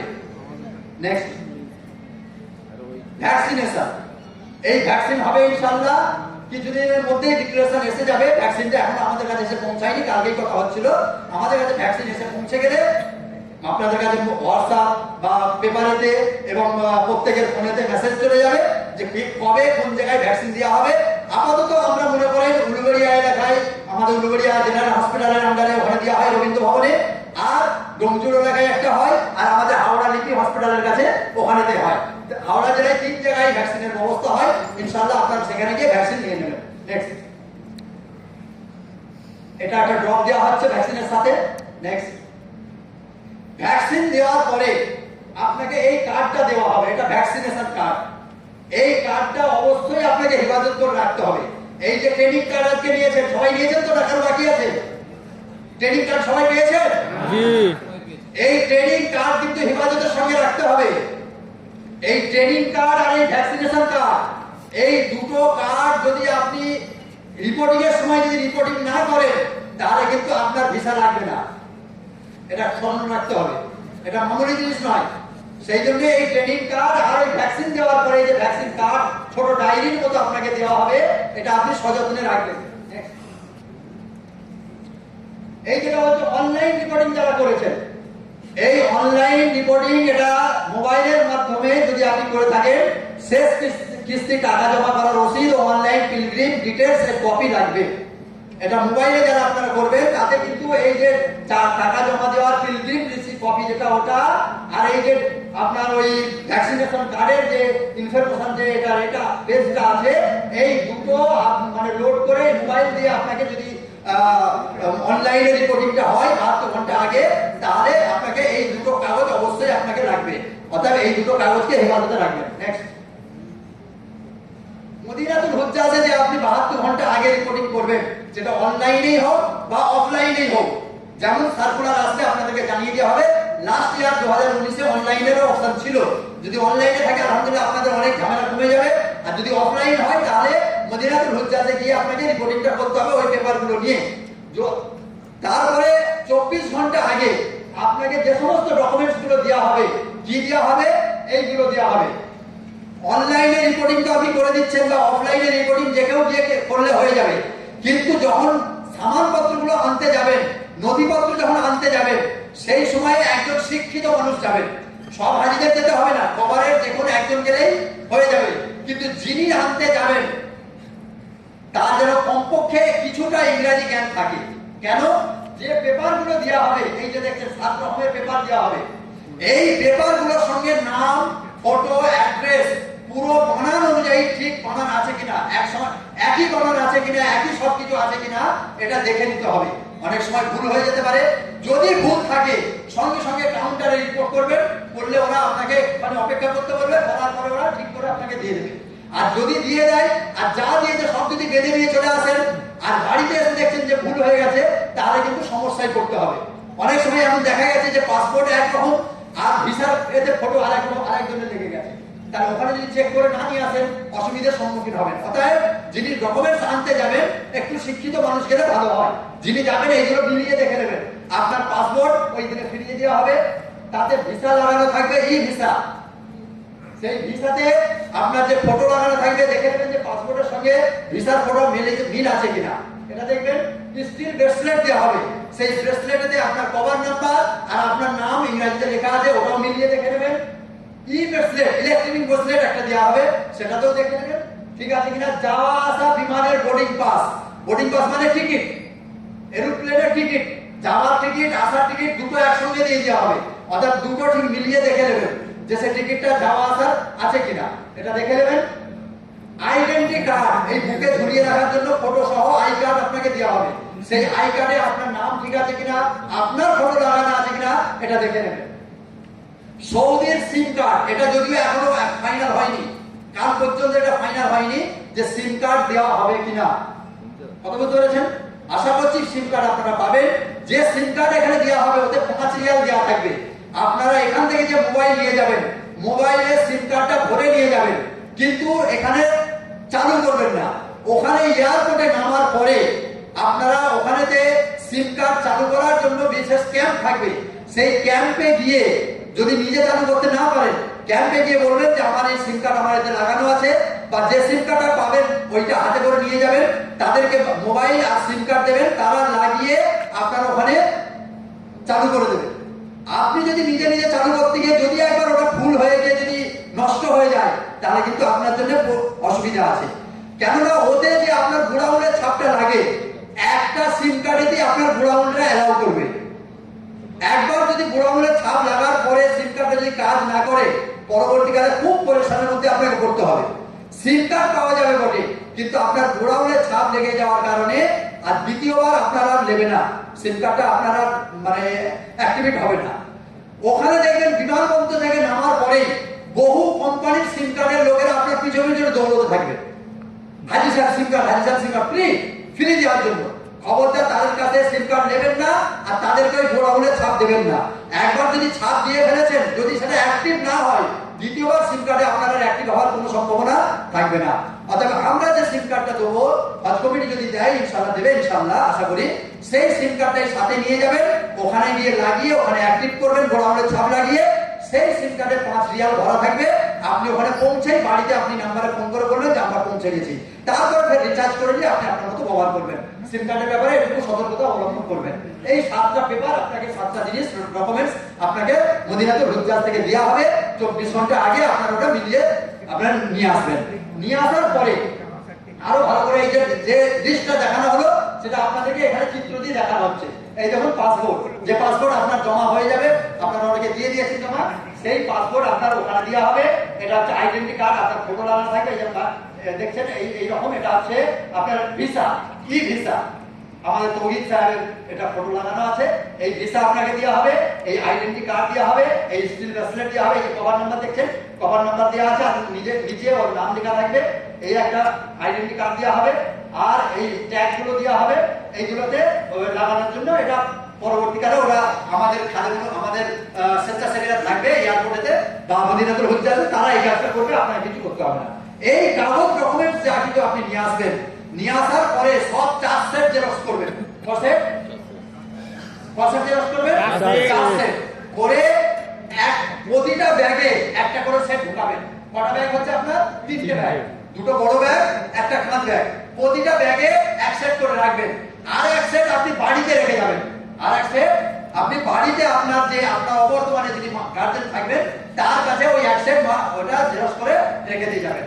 আল্লাহ না করুক কোনো কিছু যদি অসুবিধার সম্মুখীন হতে হয়, তাহলে এই বাড়িতে যে কাটা আছে ওনারা আমাদের হজ কমিটির সঙ্গে যোগাযোগ করলে এখান থেকে আপনাদের মশলা হল করার ইনশাআল্লাহ চেষ্টা করা হবে। নেক্সট, ভালোই হয়েছে। এইটা বড় করে দেখানো হয়েছে আরো বিশাল মধ্যে যে যাচাই করতে হবে যেগুলো, এটা আরো বড় করে দেখানো হচ্ছে। নেক্সট, সিম সম্পর্কে কিছু গুরুত্বপূর্ণ তথ্য এখানে বলা হচ্ছে যে সিম কার্ড যে আপনাকে দেওয়া হচ্ছে, দেখুন সিম কার্ড এখানে দেওয়া হবে, কিন্তু এখানে প্যাকেট খুলবেন না, ওখানে গিয়ে লাগাবেন। মোবাইলই কোম্পানি ছাড়া অন্য কোনো কোম্পানিকে আঙুলের ছাপ দেবেন না, যে কথা আমি বললাম। যে সিম আপনাকে দেওয়া হবে সেই সিমেতেই আঙুলের ছাপ দেবেন, অন্য কাউকে আঙুলের ছাপ দেবেন না। হজ কমিটি প্রদত্ত সিম কার্ড পরিবর্তন করবেন না। সিম চালুর জন্য পাসপোর্ট এবং ভিসার জেরক্স লাগবে। ওখানে গিয়ে সিম কার্ড যেখানে পুরো আঙুলের ছাপ দেবেন, ওরা পাসপোর্ট আর ভিসার জেরক্স, ওরা ওদের কাছে জেরক্স মেশিন আছে, ওরা জেরক্স করে নেবে। আর যদি আপনি করে নিয়ে যান তাহলে ওখানে ওটা দিয়ে দেবেন। লটারি বা অফারের জন্য কোনো এসএমএস এলে প্রতি উত্তর করবেন না, এটা ভালো করে খেয়াল রাখবেন। হাজি সাহেবরা কি করেন, ওখানে দেখবেন এসএমএস আসবে, আমাদের মোবাইলেতে আসে না লটারির এসএমএস, অফার, রিচার্জের অফার, এই সমস্ত এসএমএস আসবে।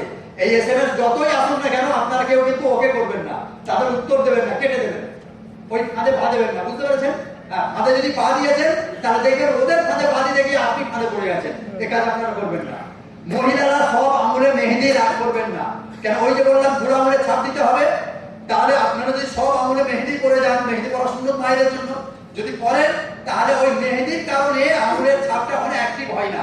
সেই জন্য যদি মেহেদি করেন অন্তত বুড়ো আঙুলটা, শুধুমাত্র ডান হাতের বুড়ো আঙুলেতে আপনারা মেহেদি লাগাবেন না। যদি মহিলা মেহেদি করবেন না তাহলে সিম চালু করা যাবে না, এটা খেয়াল রাখবেন। নেক্সট, এই যেটা আপনাদের জানানো হচ্ছে ভারতীয় হাজিদের জন্য বিশেষ প্যাকেজ। কি কি প্যাকেজ থাকবে সেটা আপনাকে এখন ধরে দেওয়া হয়েছে। ওটা অ্যাড মোবাইল কোম্পানিরা এটা করে থাকে, সবসময় এটা চালু হয় না। এই হচ্ছে মোবাইলই থেকে মোবাইলই মিনিট, এই 200 মিনিট 500 মিনিট এসব থাকে। এর পিছনে পড়ার দরকার নেই, ও নামে একটা চার্ট দিয়েছে, ওখানে গিয়ে আমরা বাস্তবে খুঁজে পাইনি। নেক্সট, এই হচ্ছে মদিনাতুল হুজ্জাজ। এখানে বলা হয়েছে যে 8 ঘন্টা আগে আপনাকে ওখানে পৌঁছাতে হবে, কিন্তু এবারে ইউসুফ বলেছেন 8 ঘন্টা না হলেও হবে, 6 ঘন্টা আগেও পৌঁছালে চলবে, কোনো অসুবিধা নাই। যাই হোক, আপনারা এটা খেয়াল রাখবেন, ওই মদিনাতুল হুজ্জাজে মিনিমাম আপনাকে 6 ঘন্টা আগে আপনাকে পৌঁছাতে হবে ওখানে। নেক্সট, মদিনাতুল হুজ্জাজে কি কি করণীয় আছে সেই করণীয়গুলো একবার দেখুন। আমাদের ভলান্টিয়ার্সরা আছেন, এখানে থাকবেন। আপনারা ওখানে যে লাগেজ গুলো নিয়ে যাবেন, আমাদের ভলান্টিয়ার্সরা ট্রলিতে করে আপনাদের লাগেজ ওখানে নিয়ে নেবেন। আর বাস বুঝাই করে, লোক বুঝাই করে নিয়ে যাওয়ার কোনো প্রয়োজন নাই, কেন যেহেতু এয়ারপোর্টে তো আপনি যাবেন না, মদিনাতুল হুজ্জাজে যাবেন। ওই 1-1.5 কিলোমিটার আগে থেকে ব্যারিকেড থাকবে, আপনাকে শুধুমাত্র হাজিকে ভিতরে নেবে, মাল সামান সহ। বাড়ির লোকেদেরকে যাওয়ার কোনো ইজাজত থাকবে না, অর্থাৎ লোক বুঝাই করে যাওয়ার কোনো প্রয়োজন নাই। আপনাকে ওখানে লাগেজ নিয়ে লাগেজ ওজন করে চেক করে ট্যাগ লাগিয়ে দেবে। দেওয়ার পর ওর ভিতরে আপনাকে যেহেতু এই বছর আমাদের সফর হবে আলহামদুলিল্লাহ মক্কা শরীফ। কোথায় সফর হবে? মক্কা মক্কা শরীফ। শরীফ। যেহেতু আপনারা খবর পেয়েই গেছেন, আমাদের এখান থেকে প্রথম ফ্লাইট ছাড়বে 17 জুন। কবে? 17 জুন প্রথম ফ্লাইট ছাড়বে। 3রা জুলাই পর্যন্ত, 3রা জুলাই পর্যন্ত ওয়েস্ট বেঙ্গল থেকে আমাদের হাজিরা এখান থেকে যাবেন। তাহলে প্রথম আমাদের সফর হবে মক্কা শরীফ। আর মক্কা শরীফ সফর হওয়া মানে এই এয়ারপোর্টেতেই আপনাদেরকে ইহরাম পরিয়ে দেওয়া হবে। অতএব এখানে ইহরামের জায়গা ক্যাম্প থাকবে, মদিনাতুল হুজ্জাজেও থাকবে। তো আমরা চেষ্টা করবো মদিনাতুল হুজ্জাজ থেকে আপনাদেরকে ক্যাম্প পরিয়ে, মানে ওই ইহরাম ক্যাম্পের মধ্যে আপনাদেরকে ইহরাম পরিয়ে সালাতুল হাজতের নামাজ পড়িয়ে ওখান থেকে আপনাকে রেডি করে শুধুমাত্র নিয়তটা বাকি থাকবে। আপনারা এয়ারপোর্টে আপনারা ওখান থেকে আপনাদের বাসে করে, এই যে বাস দেখলেন নেক্সট, এই বাসে করে আপনাদেরকে এয়ারপোর্টে নিয়ে যাওয়া হবে। এয়ারপোর্টে গিয়ে এয়ারে উঠে, প্লেনে উঠে এই বাসে নিয়ে যাওয়া হবে। ওখান থেকে এই গেট থেকে আপনাদেরকে ঢোকানো হবে। অন্তর্দেশীয় এয়ারপোর্টে দেখছেন, এখান থেকে ঢোকানো হবে, বার করা হবে, এইসব গেট আছে। ওখানে ভিতরে নিয়ে গিয়ে আমাদের ক্যাম্প থাকবে। সেখানে আপনার নামাজের ওযু হাজতের জায়গা থাকবে। আপনার ওযু হাজত সেরে নিয়ে নামাজের টাইম হলে ওখানে নামাজ আদায় করে নেবেন। নামাজ আদায় করে ধৈর্য সহকারে ওখানে বসবেন। আমাদের সিএম এর পক্ষ থেকে প্যাকেট দেওয়া হয়, এবছর হয়তো দেওয়া হবে, আপনারা সেখানে নেবেন। আরো খাবার দেওয়া হয়, আপনারা খাবেন কম, পান করবেন কম। কেননা যে ইয়ারে আপনি 6 ঘন্টা আপনি সফর করবেন, সেই ইয়ারের মধ্যে যে ছোট বাথরুম আছে সে খুবই অল্প জায়গা, সংকীর্ণ জায়গা। বেশি খাওয়া দাওয়া করলে আর যদি বাথরুমের প্রয়োজন হয় বারবার যেতে হয়, এহরাম অবস্থায় থাকবেন, আপনার এহরাম নষ্ট হওয়ার, নাপাক হওয়ার সম্ভাবনা থাকবে। সেই জন্য কম খাওয়া দাওয়া করবেন, ব্যাগের মধ্যে খাবার রেখে দেবেন, কোনো অসুবিধা নাই। তো আপনি এবারে অপেক্ষা করবেন, যখন ইয়ার লেগে যাবে আপনাদেরকে বাসে করে আবার প্লেনের ভিতর, প্লেনে তোলার জন্য ওখান থেকে নিয়ে যাওয়া হবে। যেমন যেমন আপনাদেরকে নির্দেশনা দেওয়া হবে সেই অনুপাতে আপনারা কাজ করবেন, নিজেদের ইচ্ছা মতো কিছু করবেন না। এয়ারপোর্টে যখন পৌঁছাবেন ওখানে ইমিগ্রেশন হবে, লাইন আছে, মহিলাদের জন্য আলাদা, পুরুষের জন্য আলাদা। আপনারা যে যার লাইনে দাঁড়িয়ে যাবেন ধৈর্য সহকারে, এইভাবে লাইনে আস্তে আস্তে আসবেন। এয়ারপোর্ট ওনারা যে সমস্ত কার্যবাহী আছে, কাজ আছে, ওনারা করবেন, আপনারা তাদেরকে সহযোগিতা করবেন। নেক্সট, ওখানে লাস্ট কাজ যেটা হবে, আপনারা যে এখান থেকে যাচ্ছেন সৌদিতে গিয়ে যে সমস্ত খরচ, খানা দানা হেন তানের ব্যাপারে যে সমস্ত কাজ মানে খরচা লাগবে, তার জন্য 2100 রিয়াল ইন্ডিয়া গভর্নমেন্ট হজ কমিটির পক্ষ থেকে আপনাদেরকে দেওয়া হবে। এই 2100 রিয়াল লাস্ট আপনাকে দেওয়া হবে প্যাকেটের মধ্যে করে। আপনারা প্যাকেটটা খুলে দেখে নেবেন 2100 আছে কিনা। এটা ভাববেন না যে এত হজ করতে যাচ্ছি, এখানে যে হজে পরিষেবা দিচ্ছে সবাই ইমানদার আছে, 2100 আছে মনে করে বিশ্বাস করে নেবেন না। 11 পর্যন্ত তো আপনারা ওখানে প্যাকেট খুলে টাকা গুনে নেবেন 2100 আছে কিনা। আমি নোট আপনাদেরকে দেখাবো কেমন কেমন নোট থাকবে, পরে দেখাচ্ছি। 2100 আছে কিনা গুনে নেবেন। অনেক সময় টাকা ছিঁড়া ফাটা থাকে, যেমন আমাদের নোট এরকম ছিঁড়া ফাটাও থাকে, যদি থাকে ওখানে দিয়ে দেবেন, ওরা চেঞ্জ করে দেবে। বুঝতে পেরেছেন? তো এটা আপনি অবশ্যই চেক করে নেবেন। নেক্সট, এই হচ্ছে টাকার রং। এই হচ্ছে 50 টাকার নোট, এটা 100 টাকার নোট, এটা 500 টাকার নোট, এটা 10 টাকা, এটা 5 টাকা, এটা 1 টাকা। তাহলে 2100 সাধারণত এরকম কিরা থাকে, 4টে 500 টাকা থাকে আর একটা 100 টাকা থাকে, সাধারণত থাকে। তো 500 টাকার নোট এইরকম দেখে নেবেন 4টে আছে কিনা, তার 2000 হয়ে গেল, আর একটা 100 টাকা। আপনি 2100 টাকা গুনে নেবেন, নিয়ে কি করবেন, মায়েরা কি করবেন, টাকা পয়সা নিয়ে আপনার সাথে যে আপনার স্বামী বা ছেলে বা যার সাথে আপনি যাচ্ছেন আপনার মাহারাম, তাকে দিয়ে দেবেন। কেন আপনারা তো মেয়ে মানুষ, হারিয়ে ফেলবেন হয়তো। আর যত কাগজপত্র যা কিছু আছে, ডকুমেন্টস যা কিছু আছে, সব আপনার ওই পুরুষের কাছে রেখে দেবেন, নাকি কি বলছেন আপনারা? মেয়েরা কিছু সাড়া দেয়নি, ঘুমিয়ে পড়েছে নাকি? না, যে যার ডকুমেন্ট সে তার কাছে রাখবেন, যে যার কাগজপত্র সে তার কাছে রাখবেন, আর এই টাকা পয়সাও নিজের কাছে রাখবেন। বুঝতে পেরেছেন? কেন রাখবেন পরে কথা আসবে, ইনশাআল্লাহ পরে আসবে সেগুলো। তার যে যার ডকুমেন্টস অর্থাৎ সমস্ত কাগজপত্র নিজের কাছে থাকবে, আর টাকা পয়সাও নিজের কাছে থাকবে। নেক্সট, এবারে ওখানে এই যে অপেক্ষা প্রতীক্ষালয় আছে বিমানবন্দরে, আমি এই কথা বললাম, ওই প্রতীক্ষালয়ে আপনি বসুন, ওখানে খাওয়া দাওয়া দেওয়া হবে, অপেক্ষা করুন। যখন আপনার বিমান লেগে যাবে, নেক্সট এয়ারপোর্টে যখন বিমান লেগে যাবে, সেখানেতে আপনাকে ডেকে নিয়ে যাওয়া হবে, আপনারা যাবেন। এগুলো সব আইটেমস গুলো ওরা দিয়েছে, আপনার হ্যান্ড ব্যাগে যেগুলো থাকবে সেই রকমের আইটেমস এগুলো দেওয়া হবে। নেক্সট, এই দেখুন বিমান এবার লেগে গেছে, আপনি এরকম অবস্থায় আছেন। এবার আপনাকে বিমান কর্তৃপক্ষরা এলান করবে যে হাজি সাহেব আস্তে আস্তে আপনারা, যদি অনেক দূরে বিমান লাগে তাহলে বাসে করে আপনাকে নিয়ে যাবে বিমানের কাছে, আর যদি কাছাকাছি হয় আপনাকে হেঁটেই আপনাদেরকে যেতে হবে লাইন দিয়ে। নেক্সট, বিমানের ভিতরে এবারে আপনারা তালবিয়া করতে করতে উঠেছেন, যেহেতু আপনারা এরকম অবস্থায় আছেন।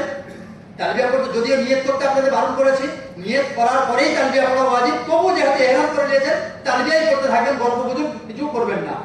এবার আপনারা বিমানে এইভাবে উঠে যাবেন। উঠে যাওয়ার পরে যদিও আপনাদের জন্য সিট রিজার্ভ আছে, প্রত্যেকের ওই যে টিকিট দেওয়া হয়েছে বিমানের, ওতে সিট নাম্বার দেওয়া আছে, বুঝতে পেরেছেন?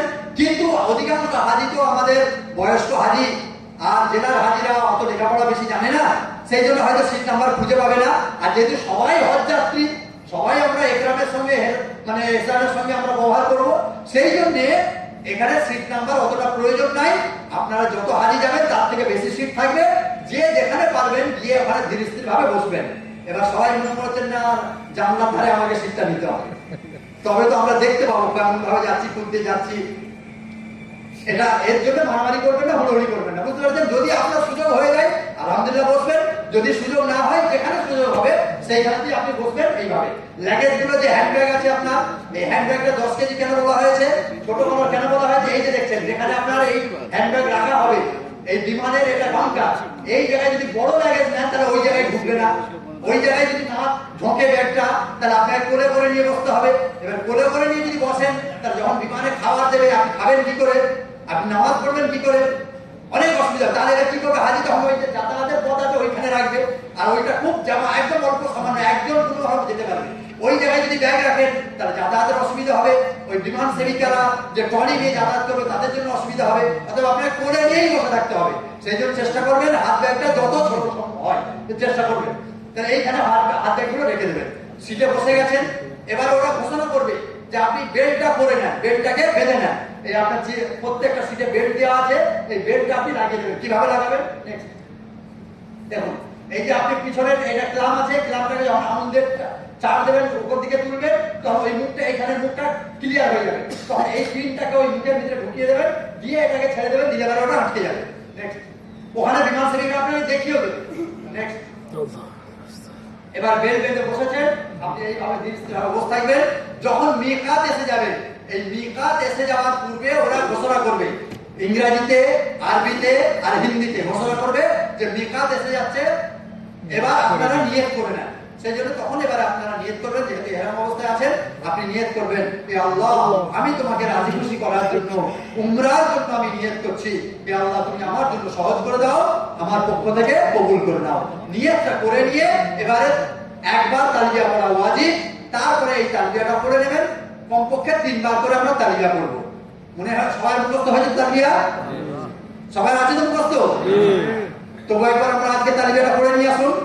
লব্বাইক আল্লাহুম্মা লব্বাইক,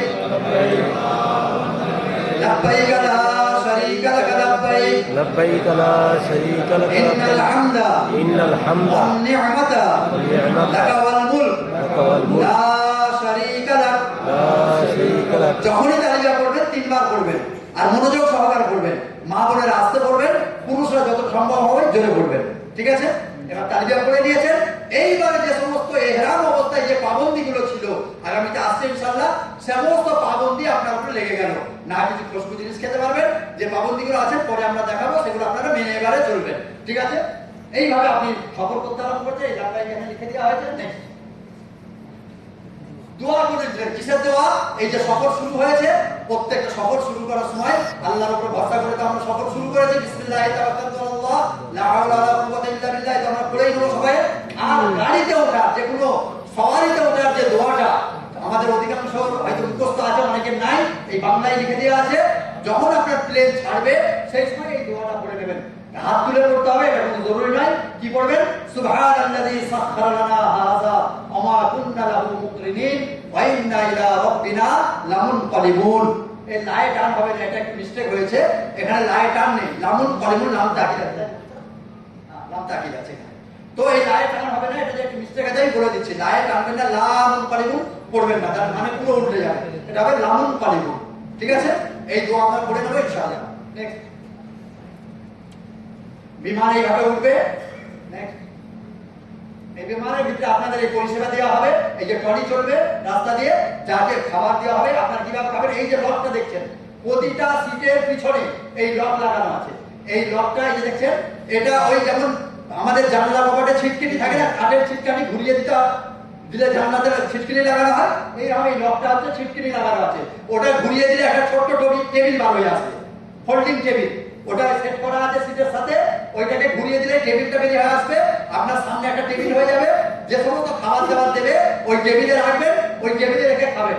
খাওয়া দাওয়ার পরে ওই টেবিলেতেই ওই ঝুঁটো বাসনপত্র রেখে দেবেন। খবরদার নিচে নামিয়ে দেবেন না, পানি ফানি যেন ফেলবেন না। নিচে যদি নামিয়ে দেন, হাজিদের যাতায়াতের পথে বা ওই যখন ট্রলি চলবে ওই তখন বাসনের ওই যে প্লেটগুলো আছে ওই প্লেটগুলো অসুবিধা হবে, পানি ফানি পড়ে যাবে, প্লেট নোংরা হবে, আপনার জামা কাপড় আপনার এহরাম নোংরা হবে। সেই জন্য টেবিলেই রাখবেন। ওই যারা বিমান সেবক সেবিকা থাকবে ওরা আবার খালি টলি নিয়ে এসে আপনার ওই ট্রেগুলোকে ওরা তুলে নেবে, এটা খেয়াল রাখবেন। আর নামাজের টাইম যখন হবে আপনারা যে যার সিটে যেভাবে লাইন দিয়ে বসে আছেন ওইভাবেই আপনারা নামাজ আদায় করবেন। ওই টেবিলটা খাটিয়ে নেবেন, টেবিলটা খাটিয়ে নিয়ে ওখানেতেই রুকু সেজদা টেবিলের উপরে হাত রেখে করবেন। নেক্সট, এই যে বাথরুমটা দেখানো হয়েছে, তখন যেটা বলতে চাচ্ছিলাম আমি, এই যে বিমানের ভিতরে ছোট্ট বাথরুম, যদি বারবার আপনাকে যেতে হয় তাহলে কিন্তু আপনার এহরামের কাপড় নোংরা হয়ে যাওয়ার সম্ভাবনা 90% আছে। অতএব চেষ্টা করবেন যে বাথরুম যেন ইউজ করতে না হয়। করবেন ইনশাআল্লাহ? ইনশাআল্লাহ করবেন তো? হ্যাঁ। আর যদিও করতে হয় কি করবেন, যতটা কম পারবেন টিস্যু পেপার ব্যবহার করবেন, যতটা কম পারবেন পানি ব্যবহার করবেন। কথা বুঝতে পেরেছেন? কেন বিমানটা প্রায় 12,000 থেকে 30,000 কিলোমিটার উপর দিয়ে চলবে, সব মেশিন পত্র নিয়ে ভরা। যদি পানিটা ওভারফ্লো হয়ে যায় তা সবাই অ্যাক্সিডেন্ট হয়ে যাওয়ার ভয় থাকবে। সেজন্য পানি একদম কম খরচ করবেন। অনেক হাজি সাহেব কি করেন, ও নামাজের টাইম হয়ে গেলে ওর ভিতরে গিয়ে ওযু করেন। খবরদার ওযু করবেন না। ওযু হাজত আগে বিমানে ওঠার আগেই ছেড়ে নেবেন, আগেই বলেছি আমি। আর তা সত্ত্বেও পরে আসছি আমি, তায়াম্মুমের জন্য মানে এ নিয়ে মাটি নিয়ে নেবেন, পরবর্তীকালে আসছে। এখন যেটা বলছিলাম যে বাথরুম কিভাবে ব্যবহার করবেন, পিছনে যান। বাথরুম কিভাবে ব্যবহার করবেন এই দেখুন। অনেকে এরকম পা তুলে বসে, যেটা আমি আগে বলেছিলাম। এইভাবে পা তুলে বসবেন না, এই ঘুরে বসে সামনের দিকে। এই তারা নোংরাটা কোন দিকে যাবে বুঝতে পারছেন? হ্যাঁ, এইভাবে বসবেন না। কেমন বসবেন? এই চেয়ারে বসা, এই যেমন চেয়ারে বসা হয়েছে এইরকম বসবেন বাথরুম। নেক্সট, এই যে দেখুন, আপনার যদি ওযু করে উঠেছেন বটে, কিন্তু সিএম ম্যাডাম আপনাকে হয়তো হাদিয়া দিয়েছে প্যাকেট, তাতে মন তো খানে উসকুস করতে যে কি দিয়েছে, একটা দেখি কি দিয়েছে দেখি। প্যাকেট খুলে দেখবেন দামি দামি খাবার, মন চাইছে একটু খেয়ে দেখি কেমন আছে। তো খাওয়া দাওয়া হয়ে চাপ হয়তো বেশি হয়ে গেছে, ওযু নষ্ট হয়ে যেতে পারে, নামাজের টাইম হয়ে গেছে, ওযু তো করা যাবে না বিমানেতে। তাহলে এই তায়াম্মুমের একটা মাটি আপনি নিয়ে নেবেন, ওটা আপনার ওই হ্যান্ডব্যাগেতে রাখবেন। টাইম হয়ে গেলে তায়াম্মুম করে নেবেন। তায়াম্মুমের 3টে ফরজ, পুরো আমাদের কাছ থেকে জেনে নেবেন পদ্ধতি। 3টে ফরজ শুধু বলে দিচ্ছি। 1 নম্বর ফরজ হচ্ছে যে আপনি ওযুর বদলে যে তায়াম্মুম করছেন নিয়ত করা, যে আল্লাহ আমি ওযুর বদলে তায়াম্মুম করছি, ব্যাস গোসলের বদলে তায়াম্মুম করছি, এই নিয়ত করা 1 নম্বর ফরজ। 2য় নম্বর ফরজ, ওই মাটিতে হাত এইভাবে রাখবেন, এইভাবে হাতটা রাখবেন। যদি হয় আলতো একটু ঘষবেন, তাই ঘষানোর দরকার নেই। আলতো এইভাবে রেখে যদি দেখেন হাতেতে ধুলোবালি বেশি লেগে গেছে, এইভাবে ঝেড়ে নেন। এইভাবে ঝাড়বেন না, এইভাবে ঠুকে ঝেড়ে নেন।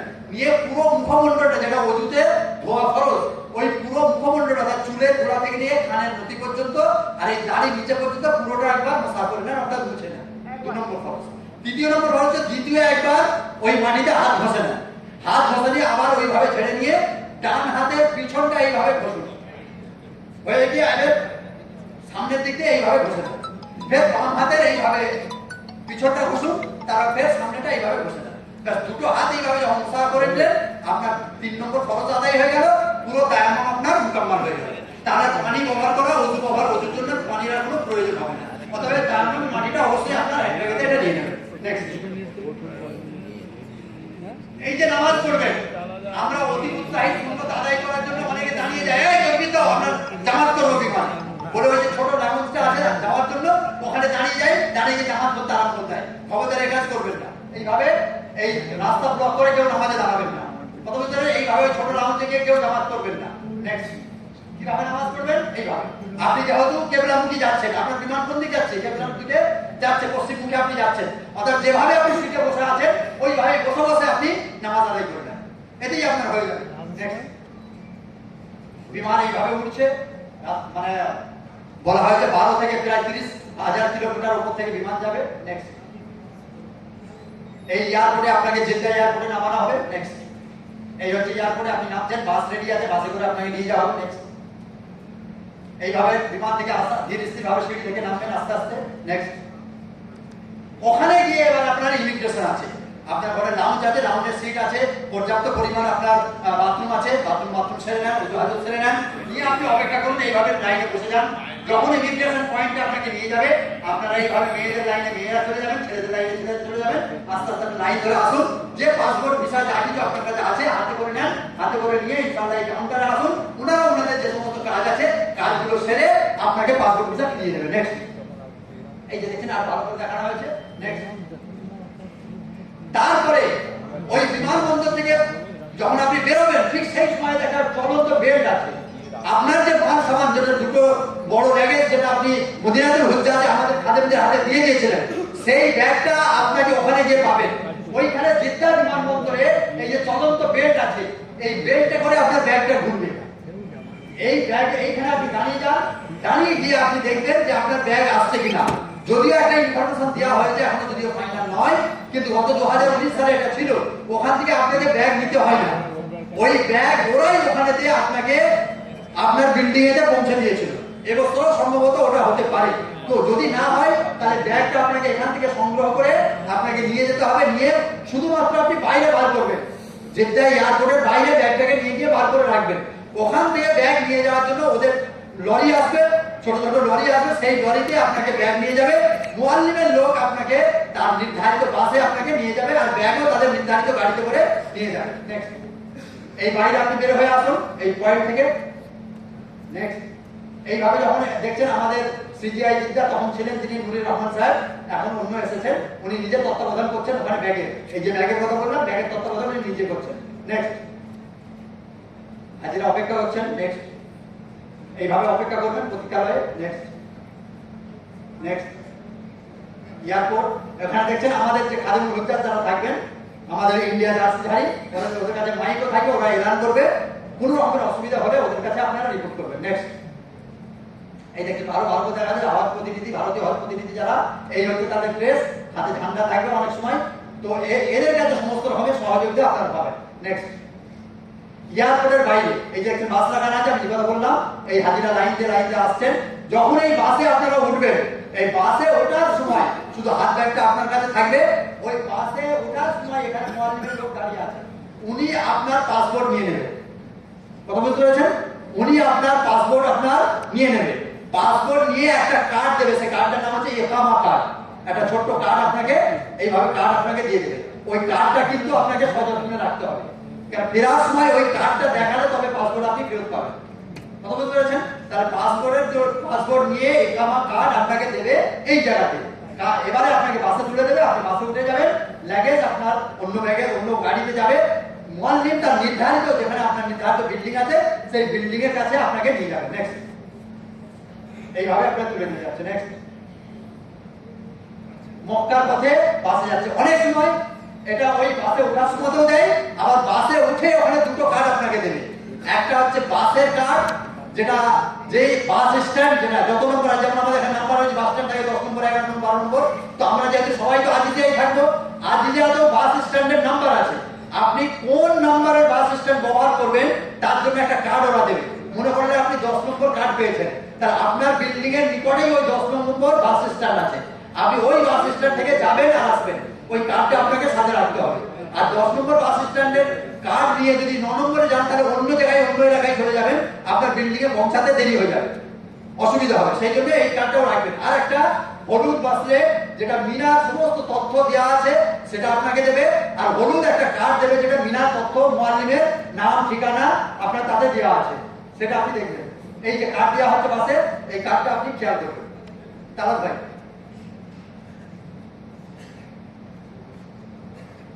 এই যে দেখছেন এই হলুদ বাসের হলুদ কার্ড, এই বাসেতেও দিতে পারে বা বাসে ওঠার পূর্বেও আপনাকে দিতে পারে। তাহলে এখান থেকে যে 7 রকমের আপনাকে ডকুমেন্টস দেওয়া হয়েছিল, আর ওখান থেকে 3টে ডকুমেন্টস আপনি পাবেন। এই সবটাই কোথায় রাখবেন? ভালো করে ব্যাগে গুছিয়ে তালা দিয়ে, যেন কোনো হারিয়ে না যায়, রেখে দেবেন গুছিয়ে। হারিয়ে গেলে মুশকিল তো, দামি জিনিস সব, তাই তো নাকি? হাজিরা প্রতি মাথা রাখছে, যদি করেছেন তো হারিয়ে যাবেন। বউ এক জায়গায়, স্বামী এক জায়গায়। কথা বুঝতে পেরেছেন? হ্যাঁ, বউ খুঁজবে স্বামীকে, স্বামী খুঁজবে বউকে। যদি কাগজপত্র ওই বাক্সে ভালো করে তালা চাবি দিয়ে দেয়, আর যদি নিজের কাছে থাকে ওই 10টা ডকুমেন্ট, তাহলে হারিয়ে গেলেও কোনো চিন্তা নেই। নিজেরা খুঁজে পেলেও ওই আমাদের ভলেন্টিয়ার্সরা আছেন প্রতিনিধিরা, তাদেরকে শুধু দেখাবেন, ভাই আমাদের, আপনাকে নিয়ে গিয়ে পৌঁছে দেবে। মনে রাখবেন তো ইনশাআল্লাহ? হ্যাঁ। নেক্সট, এইভাবে আপনি পৌঁছে যাবেন মুআল্লিমের পক্ষে, মানে মুআল্লিমের গাড়িতে। নেক্সট, এটা একটা চিত্র দেখানো হয়েছে মক্কায় যে বিল্ডিং, যে সমস্ত আমাদের আজিজিয়া বিল্ডিং আছে তার ক্যাটাগরিটাকে কোন কোন জায়গা আছে এইগুলো আজিজিয়ার একটা চিত্র দেখানো হয়েছে। আপনি এই জায়গাতে থাকতে পারেন, এই এলাকায় বা ওই এলাকায়। আজিজিয়া তিনটে, জুনুবিয়া আর সোমালিয়া আছে। আজিজিয়া জুনুবিয়া, আজিজিয়া সোমালিয়া, অর্থাৎ দক্ষিণ আজিজিয়া আর উত্তর আজিজিয়া। আপনি যে এলাকায় থাকবেন সেই এলাকায় বাস আপনার থাকবে, আপনার মুহাইয়া থাকবে, ইনশাআল্লাহ কোনো অসুবিধা নেই। নেক্সট, আরো বড় করে এটা লোকেশন অফ ইন্ডিয়া বক্তব্য ইন আরাফা, এটা আরাফা একটা দেখানো হয়েছে। নেক্সট, এই যে কথা বলছেন হলুদ বাসে, এই যে এটা আপনাকে হাতে করে রাখতে হবে। আর এই কার্ড যেটা ওখানে মুআল্লিমের লোক আপনাকে ওই বাসে আপনাকে দেবে। নেক্সট, যে কথা বলছেন যে আজিজিয়ার কার্ড, এই হচ্ছে বাসের কার্ড, ইন্ডিয়া হজ মিশন বাস নম্বর, মানে বাসের স্ট্যান্ড নম্বর। এই যদি 10 নম্বর কার্ড হয় তাহলে আপনি কত নম্বর বাস স্ট্যান্ড থেকে যাতায়াত করবেন? 10 নম্বর থেকে। সেই বাস স্ট্যান্ডের উপরেও 10 নম্বর লেখা আছে। আর মক্কা শরীফের পিছনে যেখানে আপনাকে নামাবে, হারাম শরীফের বাইরে যেখানে বাস নামাবে, সেখানেও আপনার স্ট্যান্ড নাম্বার দেওয়া আছে। 10 নম্বর বাস পয়েন্ট, 11 নম্বর, বিভিন্ন রকমের পয়েন্ট দেওয়া আছে। তো 10 নম্বরের বোর্ডের জায়গায় যে বাস আছে ওই বাসে উঠবেন। বাসেরও সামনেতে আপনার লেখা আছে নাম্বার। তার সব নাম্বার মিলিয়ে মিলিয়ে যদি আপনি চলেন কোনো অসুবিধা আপনার হবে না ইনশাআল্লাহ। নেক্সট,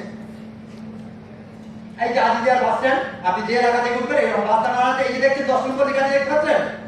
আমার আরো দেখতে পাচ্ছেন 10 নম্বর লেখা আছে। জি জি। তাহলে কার্ডে ছিল 10 নম্বর, এখানেও লেখা আছে 10 নম্বর, বাসেও লেখা আছে 10 নম্বর। তাহলে মিলিয়ে যদি নেন তাহলে আপনার কোনো অসুবিধা হবে না। নেক্সট, মার্কাজি অঞ্চল, যে সমস্ত আমাদের মার্কাজি ইন্তজাম আছে, ব্যবস্থা আছে, তার অঞ্চলগুলো এখানে পয়েন্টিং করা হয়েছে। এটা যারা শিক্ষিত মানুষ আছেন তাদের জন্য সহজ, এবং সাধারণের জন্য একটু বোঝা মুশকিল আছে। নেক্সট,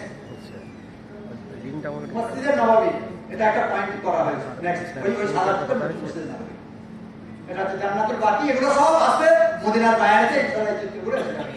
বিল্ডিং এর কাজ, এবার আপনি বিল্ডিং এ পৌঁছে গেলেন, মুআল্লিমের লোক নিয়ে গিয়ে আপনাকে বিল্ডিং এ পৌঁছায়। বিল্ডিং এ গিয়ে আপনি সর্বপ্রথম বিল্ডিং এর উপরে ওঠার আগে মুআল্লিমের লোক ওখানে আপনাকে যে কার্ডটা দেবে, আর এই যে কার্ডটা ওখানে আপনি ওটা অবশ্যই ওখানে সংগ্রহ করবেন। প্রত্যেকে কেয়ারটেকারের কাছে হারিস আছে, ওরা হারিস করে, ওইখানে গিয়ে আপনি কার্ডটা নিয়ে নেবেন। নিয়ে ওই কার্ডে যে ওদের বিল্ডিং নাম্বার, ফোন নাম্বার সব কিছু দেওয়া আছে, ওইখানে কার্ডটা নিয়ে আপনার কাছে রাখবেন। কেন আপনি তো বারে বারে নিজে নিজে যাবেন, হয়তো রাস্তা চিনতে পারবেন না, কোনো রকমের অসুবিধা হয়ে গেলে ওই কার্ডেতে যে ফোন নম্বর আছে ওই ফোনে যদি আপনি ফোন করেন, ওই বিল্ডিং এর কেয়ারটেকার লোক পাঠিয়ে আপনাকে ওরা বিল্ডিং এ নিয়ে আসবে। অথবা এই কার্ডটা নিয়ে নেবেন আর জেনে নেবেন যে মক্কা মানে হারাম শরীফে যাওয়ার কোন রাস্তাটা সহজ রাস্তা, ওরা বলে দেবেন। যেহেতু আপনারা আজিজিয়ায় থাকবেন, বাসে যাবেন আসবেন, অর্থাৎ ওটা এমন কিছু প্রয়োজন হবে না। নেক্সট, এই হচ্ছে মানে যে বিল্ডিং এর কিছু চিত্র এখানে দেখানো হয়েছে, হোটেলের কয়েকটা চিত্র দেখানো হয়েছে, বিভিন্ন হোটেল এখানে দেখানো হয়েছে মক্কা বিল্ডিং এ। সৌদিতে যে গাড়ি আপনি যাবেন, এই যে গাড়ি, এই গাড়ি যাওয়ার ওখানে ট্রাফিক আইনটা হচ্ছে আলাদা। আমাদের এখান থেকে গাড়ি কোন দিক দিয়ে যায় ভাই? রাস্তার কোন দিকে যায়? বাম সাইড থেকে। বাম দিক দিয়ে। আর ওদিকের আইন, সৌদির আইন হচ্ছে ডান দিক দিয়ে। অর্থাৎ যখনই আপনি রাস্তা পারাপার করবেন এটা খেয়াল রাখবেন। আমরা এখানে যখন রাস্তা পারাপার করি প্রথমে কোন দিকে দেখি? বাম দিকে, যে বাম দিক দিয়ে গাড়ি এসে যাচ্ছে কিনা। কিন্তু ওখানে যখন আপনি রাস্তা পারাপার করবেন প্রথমে আপনাকে ডান দিকে ফলো করতে হবে, যে ডান দিক দিয়ে কোনো গাড়ি এসে যাচ্ছে কিনা। কারণ ট্রাফিক রুলসটা সম্পূর্ণ ওদের আলাদা, এটা অবশ্যই ফলো করবেন। নেক্সট, এই যে রাস্তা পার হওয়ার সময় যে কথাটা বললাম, বাম দিক দেখে রাস্তা পার করুন। নেক্সট, ছোট গাড়ি যখন আমরা বুক করব, কেন ওখানে তো আমরা গিয়ে বিভিন্ন পয়েন্ট গুলো আমরা দেখতে যাব, জিয়ারতে যাব। মক্কা শরীফে কিছু পয়েন্ট আছে যেগুলো জিয়ারত করব, মদিনায় যে পয়েন্ট আছে কিছু জিয়ারত করব। তার জন্য যে গাড়ি বুকিং করব, কিংবা তবে জিয়ারত করতে আসার জন্য গাড়ি হয়তো বুকিং করতে হবে আমাদের প্রয়োজন হলে, এই ছোট ছোট গাড়ি যখন আমরা বুকিং করব দুটো জিনিস খেয়াল করতে হবে।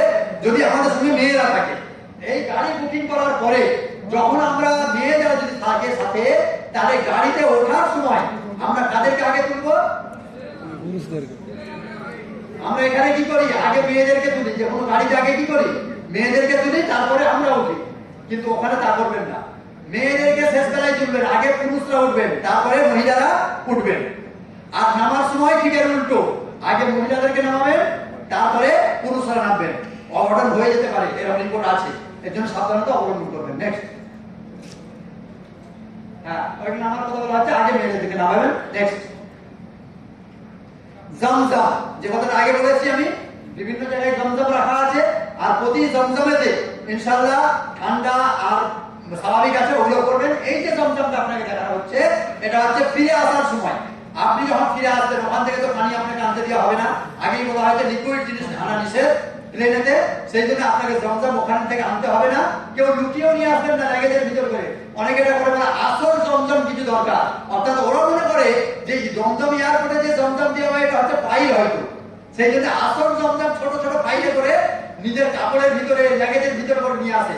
এ কাজ কিন্তু করবেন না, কারণ 23 কেজি 22 কেজি ওজনের লাগেজ যদি এখানে ওখানে নামাতে হয় 3-4 জায়গায় ওটা নামানো করা হয়, আর করতে গিয়ে যদি একবার ফেটে যায় পানি পাত্রটা তাহলে আপনার লাগেজ ভিজবে, অন্যের লাগেজ ভিজবে, আর আল্লাহ না করুন ওই পানি যদি একবার প্লেনের ভিতরে চলে যায় তাহলে প্লেন অ্যাক্সিডেন্ট হয়ে যাওয়ার সম্ভাবনা থাকবে। সেই জন্য খবরদার এই কাজ কেউ করবেন না। এখানে যে জমজম দেওয়া হবে এও আসল জমজম, 5 লিটার জমজম আপনাকে দেওয়া হবে দমদম এয়ারপোর্টে। যখন লাস্ট আপনি ইমিগ্রেশন করে বার হয়ে আসবেন তখন এই জায়গায় এসে আপনার যে পাসপোর্ট আছে পাসপোর্টটা দেখাবেন, দেখালেই একটা প্যাকেট আপনার হাতে তুলে দেওয়া হবে জমজমের পানি। মনে হয় ইনশাআল্লাহ নেক্সট এটা দমদম এয়ারপোর্টে আসার সময়। এবারে তো আপনি হয়তো মাল পাচ্ছেন না, দমদম এয়ারপোর্টে এসে আপনাকে ওই বেল্ট থেকে মাল নিতে হবে, যে বেল্টের কথা বললাম। এখানে কিন্তু আর আপনার বাড়িতে মাল পৌঁছাবে না, ওখানে তো আপনার রুমে পৌঁছে দেবে, কিন্তু এখানে এসে আপনাকে দমদম এয়ারপোর্ট থেকে আপনার ওখানে বেল্টে মাল ঘুরবে, ওই মাল আপনাকে যে যার ব্যাগ চিনে দেখে তুলে দিতে হবে, নেওয়ার পরে আপনি বেরিয়ে আসবেন, দমদম দেওয়া হবে। যদি কেউ মাল না পান, মনে করেন আপনি একটা ব্যাগ পেয়েছেন আর একটা পাননি, কি একদমই পাননি, তাহলে কি করবেন? শেষ পর্যন্ত অপেক্ষা করেছেন আপনি পাননি, তাহলে আপনি ওই যে মালেতে যে লাগেজে যে ট্যাগটা লাগানো থাকবে ওই ট্যাগটা নিয়ে একটা অফিস আছে যেখানে হারানো মালপত্রের অফিস, আপনি ওখানেতে অনেক সময় আপনার মাল পৌঁছে যায়। আমাদের ভলেন্টিয়ার্স দায়িত্বশীল ব্যক্তিরা ওখানে থাকবেন। এখন যাদেরকে আমরা দেখছি আমাদের হাজি নুরুল সাহেব আছেন, প্রাক্তন চেয়ারম্যান, এখন ভাইস চেয়ারম্যান, তো এটা আপনাদের দেখানো হয়েছে। ওখানে আমাদের লোকেরা থাকবে আর বিমান কর্তৃপক্ষের লোক ওখানে থাকবে, ওদেরকে ওই ট্যাগটা দেখাবেন, ওরা আপনার মালপত্র পৌঁছে দেবে, খুঁজে দেবে। যদি আপাতকালীন ভাবে না পাওয়া যায়, অ্যাক্সিডেন্টলি ধরলেন যে হয়তো আপনার মাল হয়তো আসেনি বিমানেতে, ওখানে রয়ে গেছে, পরবর্তীকালে আপনার বাড়িতে কিন্তু ওরা আপনার মাল পৌঁছে দেবে ইনশাআল্লাহ, কোনো অসুবিধার কারণ নেই। নেক্সট, এই যে মদিনাতুল হুজ্জাজের ঠিকানা এটা দেখানো হয়েছে, যেখানে গিয়ে আপনাকে পাসপোর্ট সংগ্রহ করতে হবে, আপনারা অনেকেই জানেন, তবুও এখানে একটা দিয়ে দেওয়া আছে মদিনাতুল হুজ্জাজ, নিউ টাউন। লেখাটা ঠিক পরিষ্কার হয়, এটা কদমপুকুর নাকি এটা লেখা আছে, রাজারহাট। এটা আমরা সবাই জেনে গেছি যদিও, রাজারহাটে এই জায়গাটার নাম আলাদা, এটা নিউ টাউন রাজারহাট বলে এটা প্রসিদ্ধ, মদিনাতুল হুজ্জাজ আলিয়া ইউনিভার্সিটির পাশাপাশি। সেই জায়গাতে গিয়ে আপনাদেরকে সমস্ত এটা পরিষেবাটা দেওয়া হবে, আপনাদের সমস্ত পত্র কাগজপত্র নিয়ে ওই জায়গাতে রিপোর্টিং করতে হবে। যদি মানে ইলেকট্রিক রিপোর্টিং হয় মানে তাহলে আপনি তো বাড়ি বসে রিপোর্টিং করতে পারবেন, কিন্তু 24 ঘন্টা আগে আপনাকে মালপত্র নথিপত্র আনার জন্য ওই জায়গায় পৌঁছাতে হবে। আল্লাহ সুবহানাহু ওয়া তাআলা আপনাদের প্রত্যেককে হজকে কবুল করুন। যে সমস্ত কথা রয়ে গেছে এবার পার্ট টু পার্ট, তার ভিতরে কিছু কিছু লজিস্টিক এসে যাবে প্রতিটা পার্টে পার্টে। এই পার্টের যারা ট্রেনিং এর দায়িত্বে আছেন তারা আসবেন আপনাদের সামনে ইনশাআল্লাহ। এখন এইখানেতে আমরা যে লজিস্টিক ইস্যু আমরা এখন শুরু করলাম, এরপরে উমরার সেশন আসবে। আপনারা ধৈর্য ধারণ করে বসুন, কেউ বেশি বাইরে ওঠাউঠি করবেন না, সময় তো কমে গেছে, যতটুকু সময় আছে সেটা কাজে লাগানোর চেষ্টা করুন।